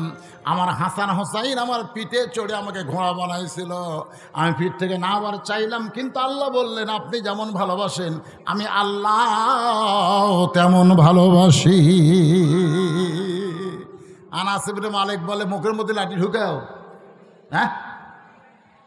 যে আল্লাহর নবীরে ঘোড়া বানাইলে আল্লাহ খুশি হয়, আর তুমি ইয়াজিদ, হ্যাঁ?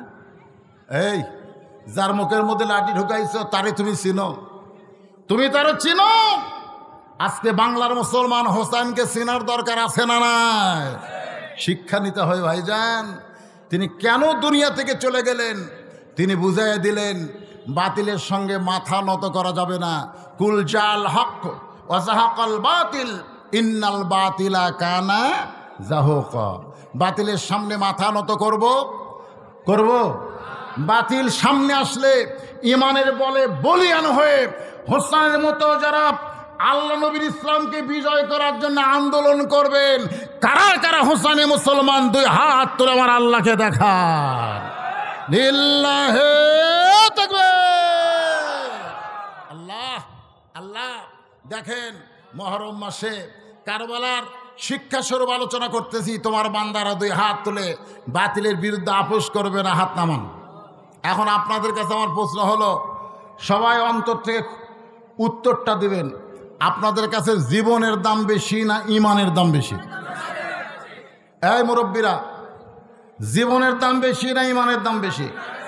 হোসেন রাদিয়াল্লাহু জীবন দিলেন, কিন্তু ইমান। তা আমরা যদি সেই শিক্ষা নিতে চাই, আমরা কি জীবন দিব না ইমান দিব?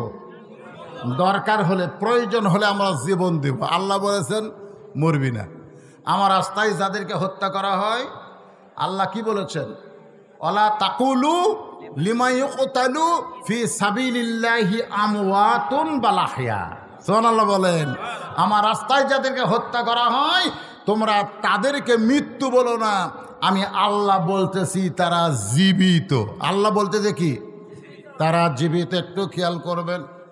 এমন সময় হযরত আলী আমরের তরবারিকে তক্তা হিসেবে দেখে। কে দেখায়? জোরে বলেন, কে দেখায়? তক্তা হিসেবে দেখতেছে। 3.5 ওজনের তরবারি তক্তা। এখন তরবারি যদি তক্তা দেখে, আপনারা বলেন তো তার সাহস বাড়ে না কমে? যখন ইব্রাহিম আলাইহিস সালামকে চড়কের উপরে বসে রাখছেন, বারবার নমরুদ বলতে তাকায়, দেখ ইব্রাহিম, আমি তোর জন্য আগুন জ্বালায় রাখছি, খালি চড়কে টান দিবি, তুই পড়বি আর আগুনে পুড়ে মরবি। আল্লাহ কয়, ইব্রাহিম, নমরুদ তোমাকে বারবার আগুন দেখায়, আমি আল্লাহ একবার তোমাকে দেখাবো, তুমি তাকায় দেখো। আল্লাহর হুকুমে আমাদের জাতির পিতা তাকায় দেখে, কুল্লা ইয়া নারু কুনি বারদাও ওয়া সালামান আলা ইব্রাহিম। আগুনের চুলা নয়, আগুনের চুলা জান্নাতের সবুজ রঙের একটা বাগান। আপনারা বলেন তো, আগুনের চুলাকে যদি জান্নাতের বাগান দেখতে পায় তাহলে সেখানে পড়তে তার কোনো আপত্তি থাকে? বারবার ফেরাউন বলেন, মুসারে কোন দিক দিয়ে বলাবি? খুব তো দৌড়াদৌড়ি করলি, 3 দিকে আমরা অস্ত্র নিয়ে দাঁড়িয়ে আছি, তোর তো পালানোর কোনো রাস্তা নাই। মুসা নবী দেখতেছে একটাই রাস্তা, সেটা হলো সাগর। 3 দিকে হলো ফেরাউনের সৈন্যরা লাঠি নিয়ে দাঁড়ায় আছে, কিন্তু যে দিক দিয়ে যাবো সাগর। আল্লাহ কয়, মুসা রে সাগরের দিকে একবার তাকাও, একবার তাকাও। ফেরাউন সাগর দেখতে পারে, এই কারণে তোমাকে তাচ্ছিল্য করতে যে কোন দিক দিয়ে পালাবা। তুমি একটাবার তাকাও। মুসা নবী তাকায় দেখে সাগর নাই, 12 লাইন আল্লাহ রাস্তা বানায় দিছে। আমাদের দেশের সরকার 4 লাইন 6 লাইন 8 লাইন বানাইতেছে, আর আল্লাহ তাআলা সাগরকে 12 লাইন রাস্তা বানায় দিছে। ধরে কেন সুবহানাল্লাহ। আমর যখন 3.5 তরবারি আলীকে হত্যা করার জন্য মারতেছে, এমন সময় হযরত আলী তাকে দেখে ওইটা তরবারি না, ওইটা আল্লাহ কাঠের তক্তা বানায় দিছে। ওই 27 ইঞ্চি তরবারি নিয়ে এক লাফে আমরের তরবারির উপরে উঠলেন, কাঠের তক্তার উপরে লাফ দিয়ে উঠলেন। লাফ দিয়ে ওঠার পরে ওই 27 ইঞ্চি তরবারি, আমরের ঘাড়ও হচ্ছে 27 ইঞ্চি, ধরে কোন কয় ইঞ্চি? ঘাড়ও 27, তরবারির 27, খাপের খাপ মন্তাদের বাপ একেবারে মিলে গেছে। যেই মাত্র তরবারি ঘাড়ে, সঙ্গে সঙ্গে দেহ থেকে মস্তক যখন বিচ্ছিন্ন হয়ে যায়। হাজার হাজার কাফের মারছে দৌড়, সমস্ত কাফের যখন দৌড়ায়, এমন সময় আল্লাহর নবী বলে, আলী খবর কি? আলী দৌড়ে এসে তরবারি নবীর পায়ের সামনে জমাত বলে, রাসূলুল্লাহ ওই আল্লাহর শপথ করে বলতেছি, আমি কিন্তু আমরকে মারি নাই, আমি কিন্তু আমরকে মারি নাই। আল্লাহ নবী বললেন, আলী জবান বন্ধ করো, জবান বন্ধ করো। ওই যে হযরত আলী জবান বন্ধ করলেন। আল্লাহ রাসূল বললেন, আলী রে এই কথা আর কারো কাছে বলো না, তুমি মারো নাই এই কথা তুমি জানো, আমিও রাসূল জানি, কিন্তু এই কথা কাউরে বলো না। গোটা পৃথিবীর সই প্রচার হয়ে গেল মহাবীর আমরকে ছোট্ট বাচ্চা আলী হত্যা করেছে, কিন্তু আলী কিন্তু বলেছে আমি মারি নাই, আমি খালি তরবারি ঠেকাইছি, আমি খালি ঠেকাইছি। আর সঙ্গে সঙ্গে 2 টুকরা হয়ে গেল। রাসূল বললেন, জবান বন্ধ করো। নবীর কথা মতো হযরত আলী জবানকে বন্ধ রাখলেন, আর কারো কাছে বলেন নাই। কিন্তু তাবুকের যুদ্ধে ওই কামুজ দুর্গের দরজা হ্যাঁচকা টান মারছে, যেই দরজা খুলতে কয়েকজন যুবক লাগে, সেই দরজা হ্যাঁচকা টান দিয়ে বাম হাতে ঢাল বানাইছে। কাফের বেঈমানে চিন্তা করলো, এত ওজনের একটা দরজা, যেই মানুষটা হাতে ঢাল বানাবার পারে এ তো সাধারণ মানুষ না।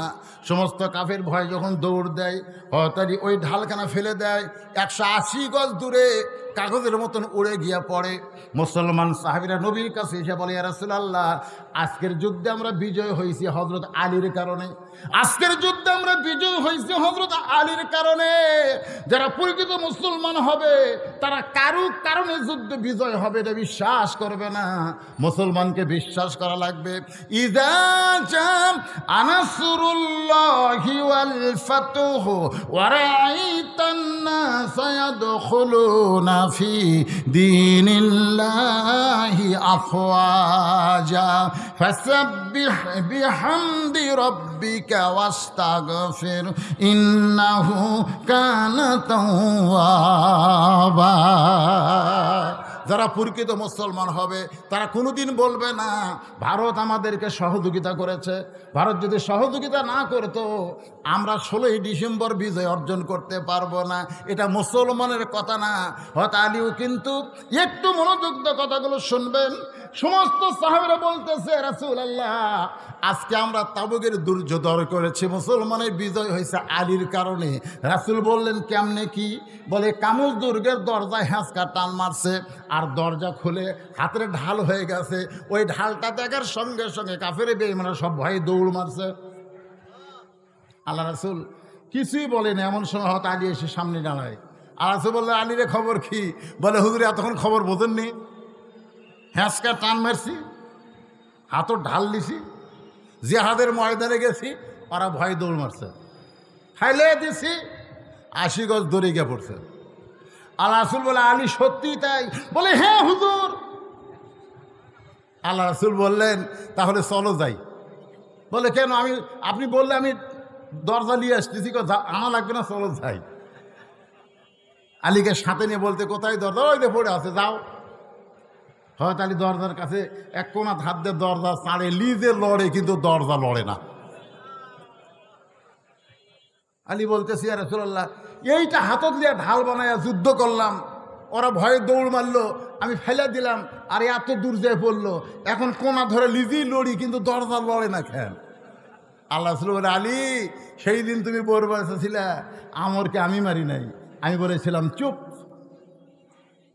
আজকে চিন্তা করো, আমরকে তুমি মারো নাই, কিন্তু তোমার হাতে তরবারি ছিল। ধরে কোন কথা ঠিক কিনা? আজকে দরজা তুমি ঢাল বানাও নাই, কারণ তুমি আল্লাহ রাস্তার সৈনিক ছিলে, তুমি একলা ছিলে না, আল্লাহর কুদরতি পাওয়ার তোমার সঙ্গে ছিল। ধরে কোন কথা ঠিক কিনা?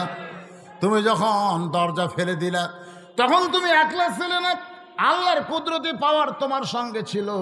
কিন্তু এখন আলী তুমি একলা হয়ে গেছো, তুমি আর দরজা নড়াবার পারবা না। আলী রে, আল্লাহ রাস্তায় যখন কোনো মুসলমান বাতিলের বিরুদ্ধে দাঁড়ায়, ওই মুসলমান তখন একলা থাকে না, ওই মুসলমানের সঙ্গে আমার আল্লাহ থাকে। আপনারা বলেন তো, হুসাইন রাদিয়াল্লাহর সঙ্গে আল্লাহ ছিল কি ছিল না? কিন্তু তারপরেও তিনি দুনিয়া থেকে শহীদ হয়ে আমাদেরকে বুঝাই দিলেন, দরকার হলে, প্রয়োজন হলে আমরা হকের পক্ষে শহীদ হব, তবে বাতিলের সঙ্গে আমরা আপোষ করব। কারা কারা বাতিলের সঙ্গে আপোষ করব না? আর একবার হাত তুলে একটু আল্লাহকে দেখাবো। এই সবাই টান টান করে তোলেন, হাত নামান, হাত নামান। গরমের দিন, আমি বাতাস পাচ্ছি, সরাসরি ফ্যান আমাকে, তাও ঘামতেছি। আমি জানি এই টাইমে আসলে মাহফিল করা খুবই কষ্ট, তবে আলোচনা করা যাবে, ঘড়ি ধরে 10, 20, 50 মিনিট কথা বলা যাবে। তো ভাইজান, এই যে দুই হাত তুলে দুইবার আমরা দেখালাম, বাতিলের সঙ্গে আপোষ করব না। আল্লাহ কোরআনে বলেছেন, আল্লাহ বলেছেন, আমওয়ালুকুম ওয়া আওলাদুকুম ফিতনাহ, নিশ্চয়ই তোমাদের সম্পদ এবং সন্তান হলো ফিতনা। অন্য জায়গায় আল্লাহ বলেছেন, জিহাদের ময়দানে যদি যাবার চাও, আগে তোমাদের মাল দাও। আমওয়ালুকুম আনফুসিকুম, আগে তোমাদের সম্পদ, তারপরে তোমাদের জীবন।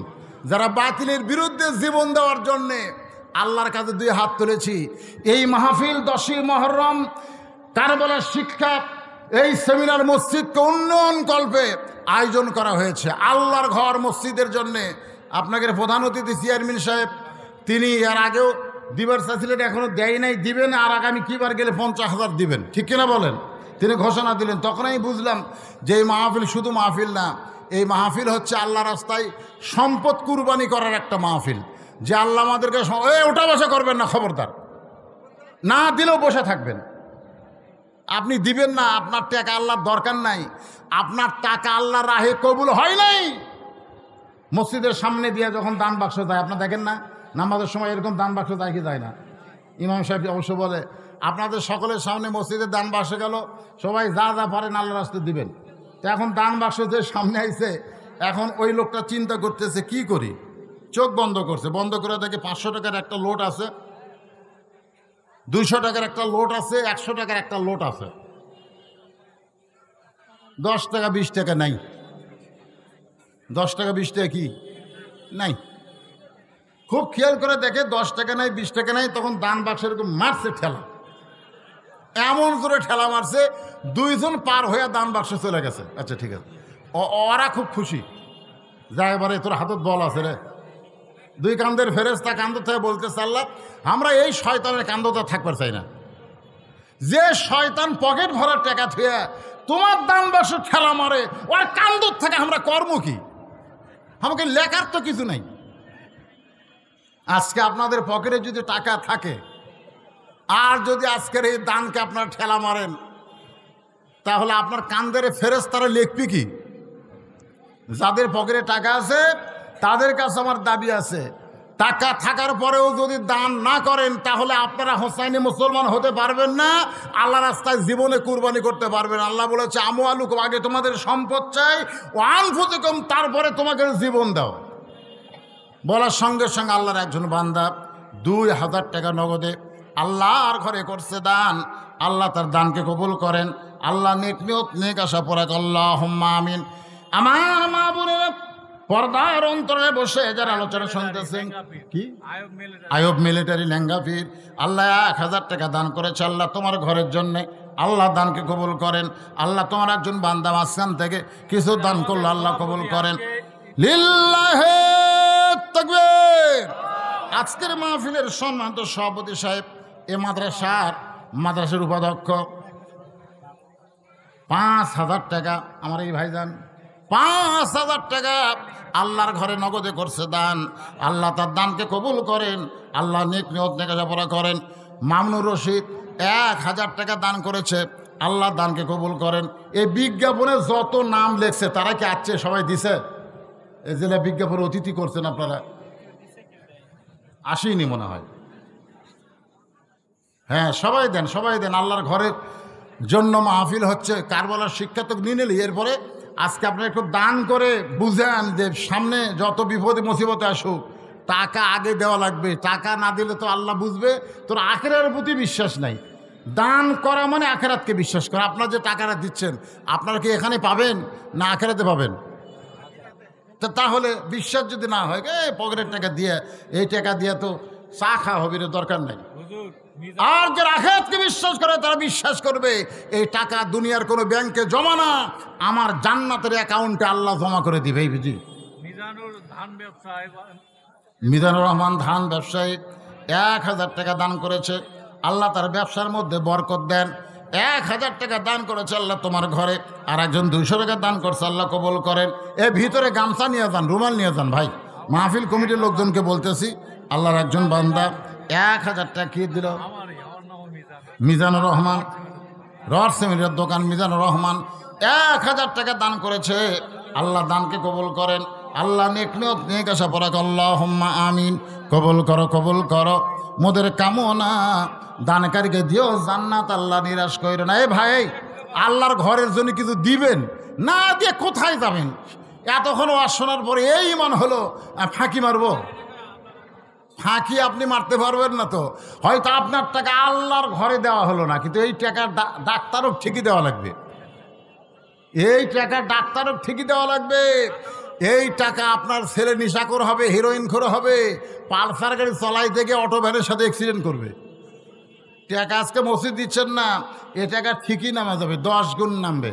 আল্লাহ কোরআনে বলেছেন, আমা তুনফিকু মিন শাইইন ফি সাবিলিল্লাহি ওয়াফা ইলাইকুম ওয়া আনতুম লা তুজলামুন। আল্লাহর একজন বান্দা 1000 টাকা দান করেছে, আল্লাহ কবুল করেন। প্রাইমারি হেডমাস্টার এখানকার, খালি সব মিজানুর রহমান। আল্লাহ 500 টাকা দান করছে। কতগুলো মিজানুর পাওয়া গেল দেখেন আজকে দান করতে। আল্লাহ দানকে কবুল করেন। আল্লাহ এই তো দিয়ে দেন, গামছার মধ্যে দিয়ে দেন, যাই যা পারবেন আল্লাহর রাস্তায় দিয়ে দেবেন। আমার মা বোনেরা, আপনারা চিন্তা করতেছেন, হুজুর আপনি তো নানার ওয়াজ করলেন, আপনি তো বাবার ওয়াজ করলেন, কিন্তু হোসেনের মাকে নিয়ে তো আপনি ওয়াজ করলেন না। কারণ এইদের লোকেরা বলেছিল তোমার মা শুধু, তোমার মা খাতুনে জান্নাত। হোসেন বলেছে আমার মা শুধু খাতুনে জান্নাত না, আমার মা হলো জোহরা। ও আমার মায়েরা, জোহরা শব্দের অর্থ কি? যেই জোহরা ফাতেমার নামের পিছনে লাগানো হয়েছে। মায়েরা যারা পর্দার অন্তর আছেন গো মা, একটু মনোযোগ দিয়ে কথাগুলো শুনবেন। জোহরা জান্নাতি, নারীদের নেত্রী হবে ফাতেমা। গভীর রাত্রে দুনিয়া থেকে বিদায় হয়ে গেছে। গভীর রাত্রে দুনিয়া থেকে বিদায় হলো, গভীর রাত্রে তাকে কবর দেওয়া হলো। লিল্লাহে তাকবীর। আজকের মাহফিলের সম্মানিত বিশেষ অতিথি এই মাদ্রাসার ছাত্র, বর্তমান ডাক্তার সাহেব 10,000 টাকা নগদে করছে দান, মতিউর রহমান। আল্লাহ তার দানকে কবুল করেন। আল্লাহ নেক নিয়ত নেক আশা পরাক আল্লাহুম্মা আমিন। যারা আর বিশেষ অতিথি আছে তারা কি দিছে নাকি? দিলে একটু বলা দরকার। আপনার নামের মধ্যে আছে? ও আতাউর রহমান ভাইজান আমার 1000 টাকা দান করেছে। সবাইকে আমি বলবো আল্লাহর রাস্তায় দিবেন। মসজিদের নাকি 12 লক্ষ টাকার কাজ করা লাগবে, দোতলা চলতেছে, টাইলস লাগবে, বহু কিছু লাগবে। আল্লাহর ঘর, আল্লাহ রাসূল বলেছেন কেউ যদি আল্লাহর ঘর বানায় দেয়, আল্লাহ তার জন্য জান্নাতে একটা ঘর বানায়। বলেন সুবহানাল্লাহ। হ্যাঁ, সবাই একটু আল্লাহ রাস্তা দিবেন। মসজিদকে কেন্দ্র করে মাদ্রাসার মাহফিল, মাদ্রাসার ময়দানে মাহফিল, সবাই মসজিদকে ভালোবেসে। তরিকুল দেওয়ান 1500 টাকা 1500 টাকা দান করেছে। আল্লাহ তরিকুল দেওয়ানের দানকে আল্লাহ আপনি কবুল করেন। দেওয়ান, দেওয়ান বংশের লোক কিন্তু বাংলাদেশে খুব কম। দেওয়ান সাইফুল মৌলানা রড সিমেন্টের দোকানদার 1000 টাকা। সাইফুল ইসলাম, মৌলানা সাইফুল ইসলাম ভাই রড সিমেন্টের দোকানদারে 1000 টাকা দান। আল্লাহ তাআলা সাইফুল ইসলামের দানকে আল্লাহ আপনি কবুল করেন। আল্লাহ নেক নিয়ত নেক আশা পরাক, আল্লাহুম্মা আমিন।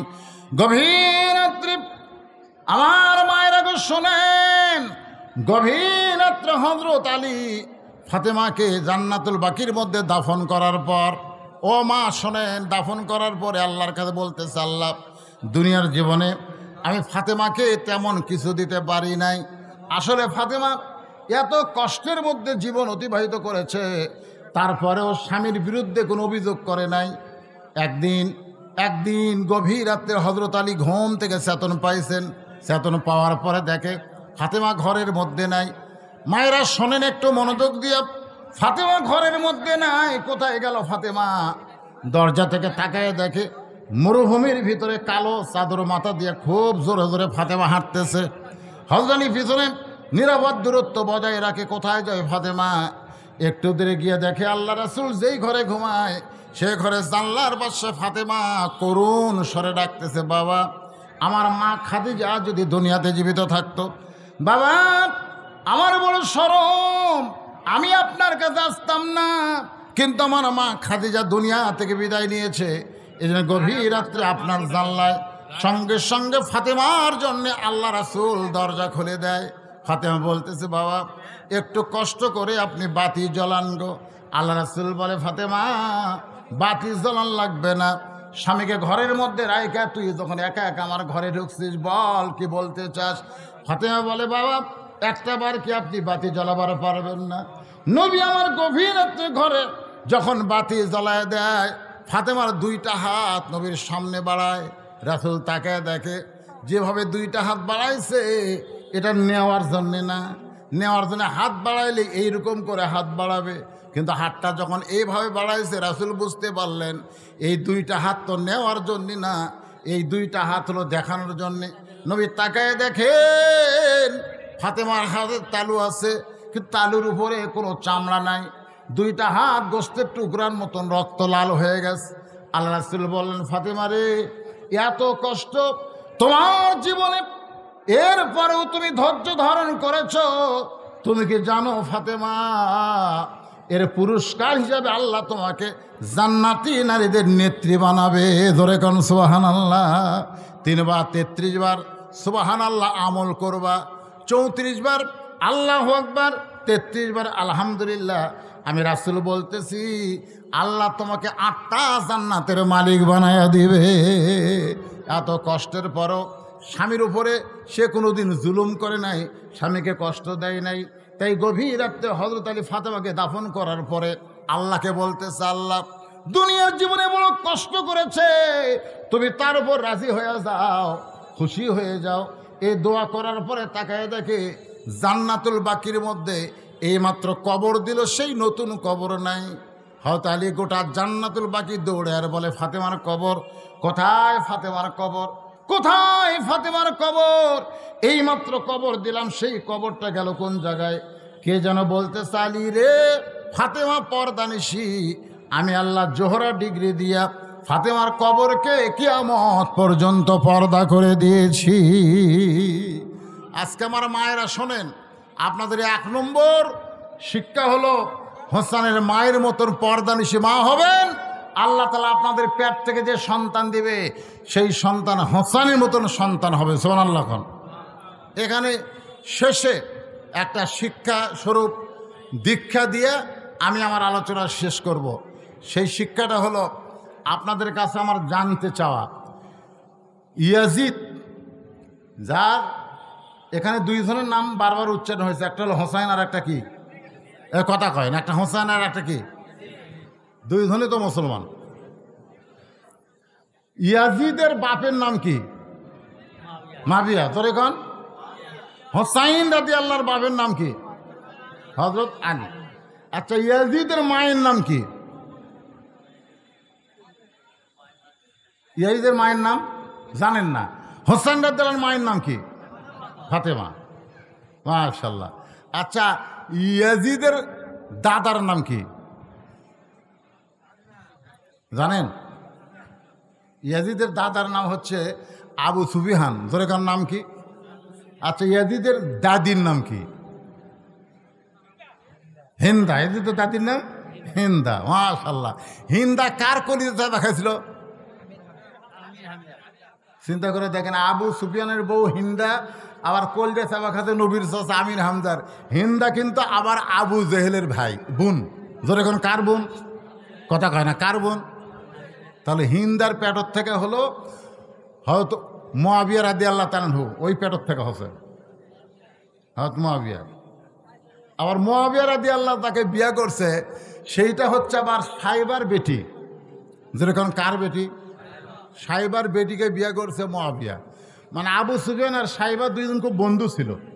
একদিন গল্প করতেছে, সাইবা বলতেছে, ভাই আমার এক মেয়ে নিয়ে খুব বিপদে আছি। আবু সুফিয়ান বলে, কি হয়েছে? বলে, এ পর্যন্ত 5 জায়গা দিয়ে দিলাম, কিন্তু সংসার করে না। তার নাম হলো লাইসা। যেরকম নাম কি? লাইসা বিনতে সাইবা। নামটা খেয়াল থাকবেন। সে লাইসাকে বিয়ে করছে হজরতে মুআবিয়া। সেই মুআবিয়া আর লাইসার মিলনের মাধ্যমে যে মালটা বাড়াছে তার নাম হলো ইয়াজিদ। খুব খেয়াল করবেন। এখানে আমি আপনাদের শিক্ষা দিবার চাচ্ছি, দেখেন মা যদি ভালো হয়। একটা খ্রিস্টান নেপোলিয়ানও বলেছে, ভালো একটা সন্তান যদি চাও, ভালো একটা মায়ের দরকার সব দিক দিয়ে। সাহাবীরা যখন নবীর ওয়াজ শুনতেছিল, আমার ওয়াজের ক্যাসেটে শুনছেন, হোসেন রাদিয়াল্লাহু দৌড়ে গিয়ে নবীর কোলে বসবে। আবু বকর রাদিয়াল্লাহু চিন্তা করলেন, এই মুহূর্তে নবী যে সুন্দর ওয়াজ করতেছে, এখন যদি হোসাইন দৌড়ে এসে নবীর কোলত বসে, তাহলে নবী আর নবী থাকবে না, নবী হবে নানা। নবী কি হবে? নানা হয়ে যাবে। এজন্য হুযায়ফাতুল ইয়ামিন ছিল কাছে, তাকে বললেন, যা একটু হোসাইনকে আটকায় দে, এত দামি কথা থেকে আমরা বঞ্চিত হবার চাই না। হুযায়ফাতুল ইয়ামিন এক দৌড়েছে হোসেনকে বুকের মধ্যে নিয়ে বলতেছে, বাবু এই মুহূর্তে তুমি নবীর কাছে যাও না। তুমি যদি নবীর কাছে যাও তাহলে নবী নানা হয়ে যাবে, নবীর দামি কথা থেকে আমরা বঞ্চিত হব। সঙ্গে সঙ্গে হোসেন চিল্লায় বলে, রে নবীর সাহাবীরা, আমার নানাকে চিনো? বলে, নবী নবী বলে সম্মান করতেছ, আর আমাকে চিনো না বলে আমার নানার কাছে আমাকে যাওয়ার দিচ্ছ না। আজকে তোমাদের কাছে আমি আসল জিনিস ফাঁস করে দিলাম। ওই নানার চাইতে আমি হোসেন কিন্তু কোনো অংশে ছোট না। যেই বলছে, যেই নানার কাছে আমাকে যাবার দিচ্ছ না, ওই নানার চাইতে আমি কোন অংশে ছোট না। এক দৌড়ে হযরত আলী হুযায়ফার কোল থেকে হোসেনকে কায়দা নিয়ে মুখে একটা ঠাসি দিয়ে বলে, এই পাগল, কার সঙ্গে নিজকে তুলনা করতেছিস? ওরা ফায়না লেখা শিখরাক। আল্লাহ কোরআনে বলেছে, আমার নবীকে সবার উপরে আল্লাহ সম্মান দিয়েছে। ধরে কোন সুবহানাল্লাহ। কার সঙ্গে তুলনা করিস হোসাইন? নবীর সঙ্গে কাউরে তুলনা করা যাবে না। এমন সময় হোসেন এত জোরে হযরত আলী ঠাঁচি মারছে, এই নিচের দাঁত লবের মধ্যে ঢুইকা রক্ত বার হয়ে গেছে। এক সময় মুখ থেকে যখন হাতটা আলী টান দেয়, ওই রক্তমাখা মুখ নিয়ে হোসেন চিৎকার করে বলে, রে নবীর সাহাবীরা, একজন সাহাবীর কোল থেকে আমি বলেছিলাম নানার চাইতে আমি ছোট না, কিন্তু বাবার কোল থেকে রক্তমাখা মুখ নিয়ে বলতেছি, ওই নানার চাইতে আমি অনেক বড়।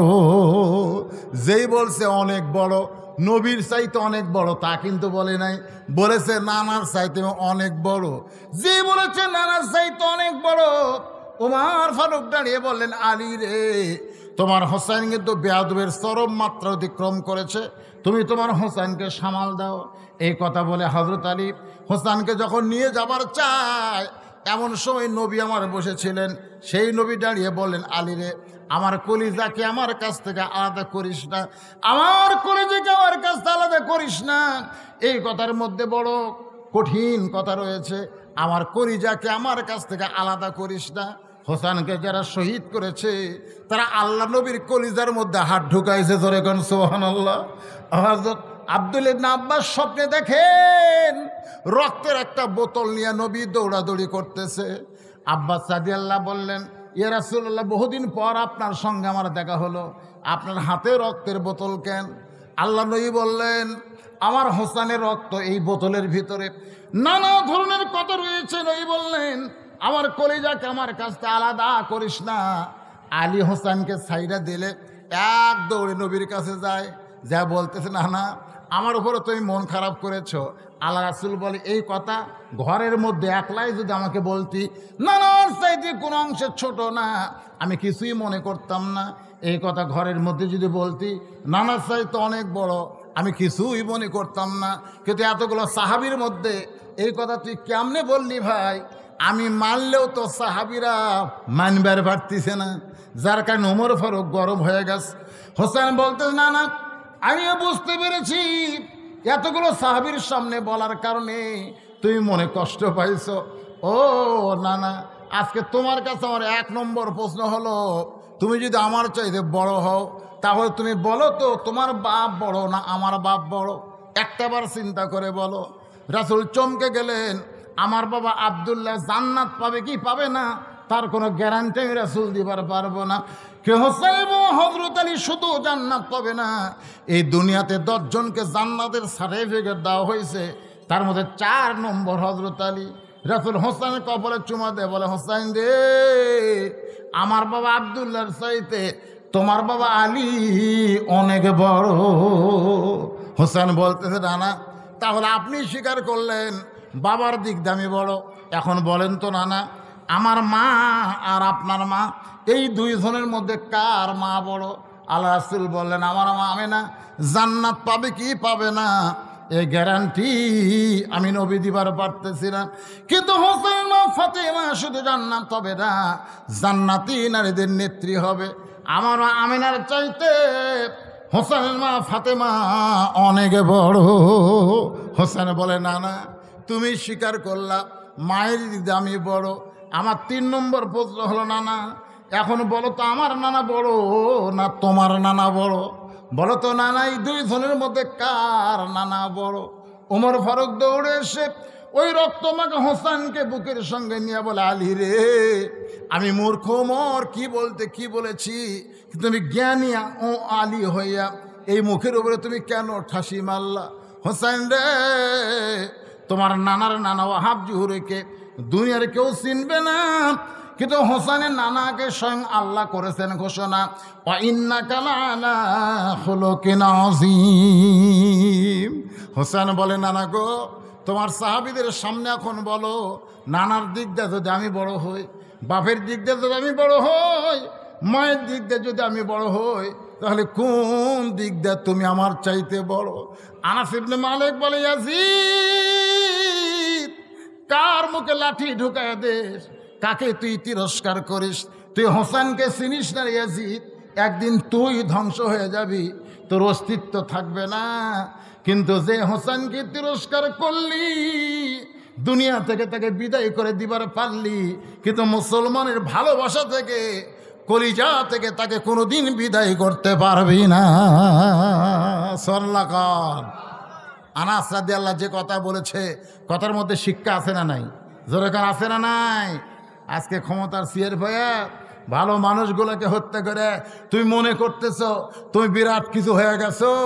ক্ষমতা যখন থাকবে না, দুনিয়া থেকে যখন বিদায় নিবে, তখন মানুষ ঘৃণ্য ভরে ইয়াজিদকে যেমন ঘৃণা করেছে, কিয়ামত পর্যন্ত যারা ইয়াজিদের ভূমিকা পালন করবে তাদেরকেও মানুষ একই ঘৃণা করবে।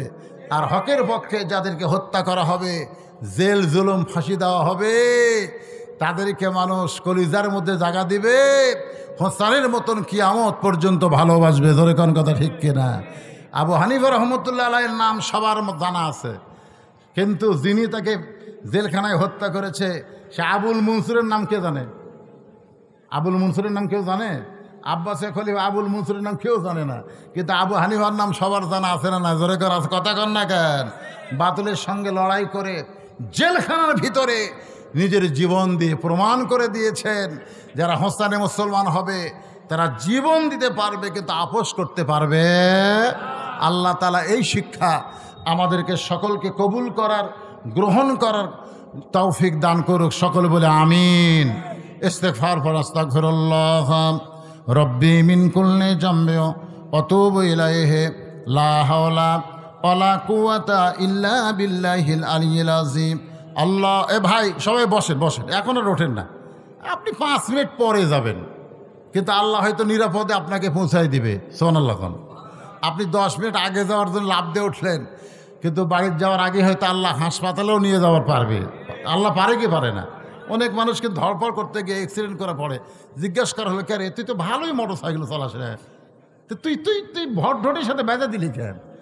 ভাই এই যে ধরপড়, খালি ধরপড় ধরপড়, খালি ছটফট করা। এই এতক্ষণ আসলে আরে টেকা তোলার সময় তো গেছি, যে কয়টা আছে এগুলো তো হলো টাটকা ভালো মুসলমান, জোরে কেন সুবহানাল্লাহ, তাজা মুসলমান।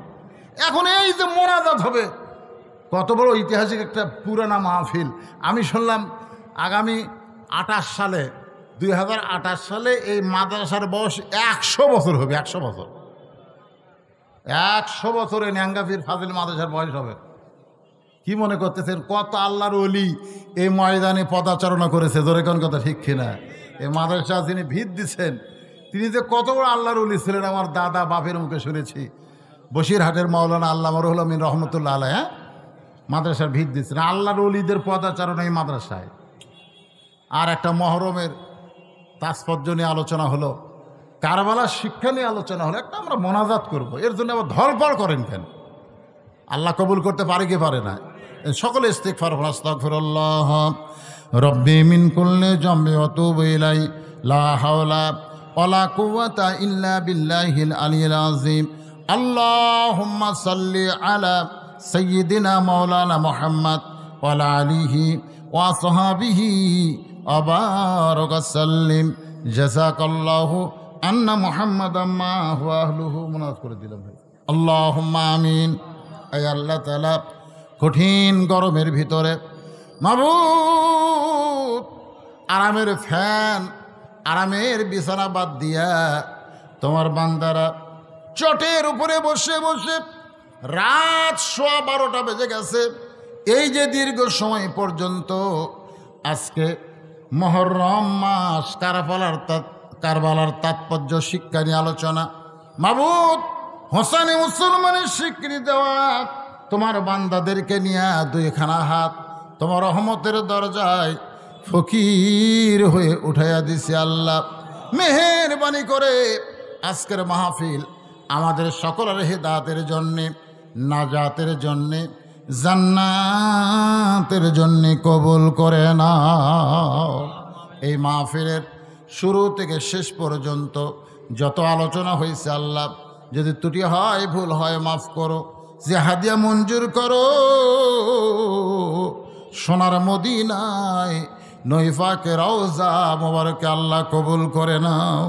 তামাম আম্বিয়াই কেরাম, আসহাবে কেরাম, তাবিনে কেরাম, তাবা তাবিনে কেরাম, তামাম পৃথিবীর মাটির নিচে যত মুমিন মুমিনা শুয়ে আছে আল্লাহ, সকলের কবরকে জান্নাতের টুকরা কবুল করে নাও। আমরা যারা হাত তুলেছি আল্লাহ গো, আমাদের মধ্যে কার মা নাই, কার বাবা নাই, ও মাবুদ মাওলা, আমাদের মধ্যে যাদের মা কবরে চলে গেছে, আজকে পবিত্র মাস শাহরুল হুরুম মুহররম মাসে ওসিলায় মায়ের কবরকে জান্নাতের টুকরা বানায় দাও। আমি সহ আমরা যারা বাবা হারা ইতিম হয়ে আছি আল্লাহ, মেহেরবানি করে বাবার কবরকে জান্নাতের টুকরা বানায় দাও। এই যে শাহাদত আউলিয়া, যাকে আমরা ন্যাঙ্গাফির বলতেছি, খোলা তরবারি নিয়ে অত্র এলাকায় বাতিলের বিরুদ্ধে লড়াই করে আল্লাহ মসজিদের পাশে যিনি শায়িত আছে, আমরা তার জন্যে তার রুহানি দোয়া কামনা করতেছি। ও মাবুদ মাওলা মাদ্রাসা প্রতিষ্ঠা করেছে, তিনি দুনিয়াতে নাই, যারা জায়গা জমি দিয়েছে আল্লাহ অনেকে দুনিয়া থেকে বিদায় নিয়ে চলে গেছে, তার জন্য প্রাণ ভরে দোয়া করি আল্লাহ, এই মাদ্রাসার শুরু থেকে যারা ছিল আজকে যারা কবরে চলে গেছে আল্লাহ, আজকের মাহফিল ওসিলায় তাদের কবরকে জান্নাতের টুকরা বানায় দাও। আল্লাহ আজকের এই মাহফিলের আয়োজন করেছে তোমার ঘরকে উপলক্ষ করে আল্লাহ, তোমার এই মসজিদকে কিয়ামত পর্যন্ত কবুল করো। নগদে বাকিতে যৎকিঞ্চিত যারা দান করেছে আল্লাহ, আল্লাহ সকলের দানকে জান্নাতের বিনিময় হিসেবে কবুল করো। আজকের মাহফিলের সম্মানিত সভাপতিকে আল্লাহ তুমি কবুল করো, সহসভাপতি কবুল করো, প্রধান অতিথি বিশেষ অতিথির আল্লাহ তুমি কবুল করো, আলেম ওলামাদের কবুল করো, যুবকদেরকে কবুল করো, মুরব্বীদের কবুল করো, পর্দার অন্তরালের মা বোনদের আল্লাহ তুমি কবুল করো, অসুস্থদের সুস্থ করে দাও, অভাবদের অভাব মোচন করে দাও। কোরআনের পাখিরা যারা জেলখানার মধ্যে বন্দী, আল্লাহ তাআলা এমন একটা পরিবেশ দাও, কোরআনের পাখিগুলো মুক্ত হয়ে আবার কোরআনের ময়দানে ফিরে আসবে। আল্লাহ তুমি আমাদের জন্য কবুল করে নাও। মাবুদ, কত মানুষের জানাজার নামাজ পড়লাম, এই দুই হাত দিয়ে কত কবরে মাটি দিলাম। একদিন আমরা সবাই মরে যাব। যেদিন আমাদের মৃত্যু হবে, দিনটা যেন জুমার দিন হয়, মাসটা যেন রমজান মাস হয়। ইমানের সাথে, ইজ্জতের সাথে আমাদের সবাইকে বাতিলের বিরুদ্ধে লড়াই করে হকের পক্ষে হোসাইনি মুসলমান হিসাবে কারবালার শিক্ষা আমাদের জীবনের জন্য কবুল করে নাও।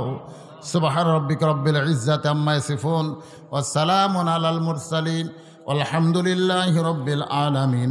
ওয়াজাল আখিরাতি কালিমাতুন ইনদাল মাউত লা ইলাহা ইল্লাল্লাহু মুহাম্মাদুর রাসূলুল্লাহ সাল্লাল্লাহু আলাইহি ওয়াসাল্লাম।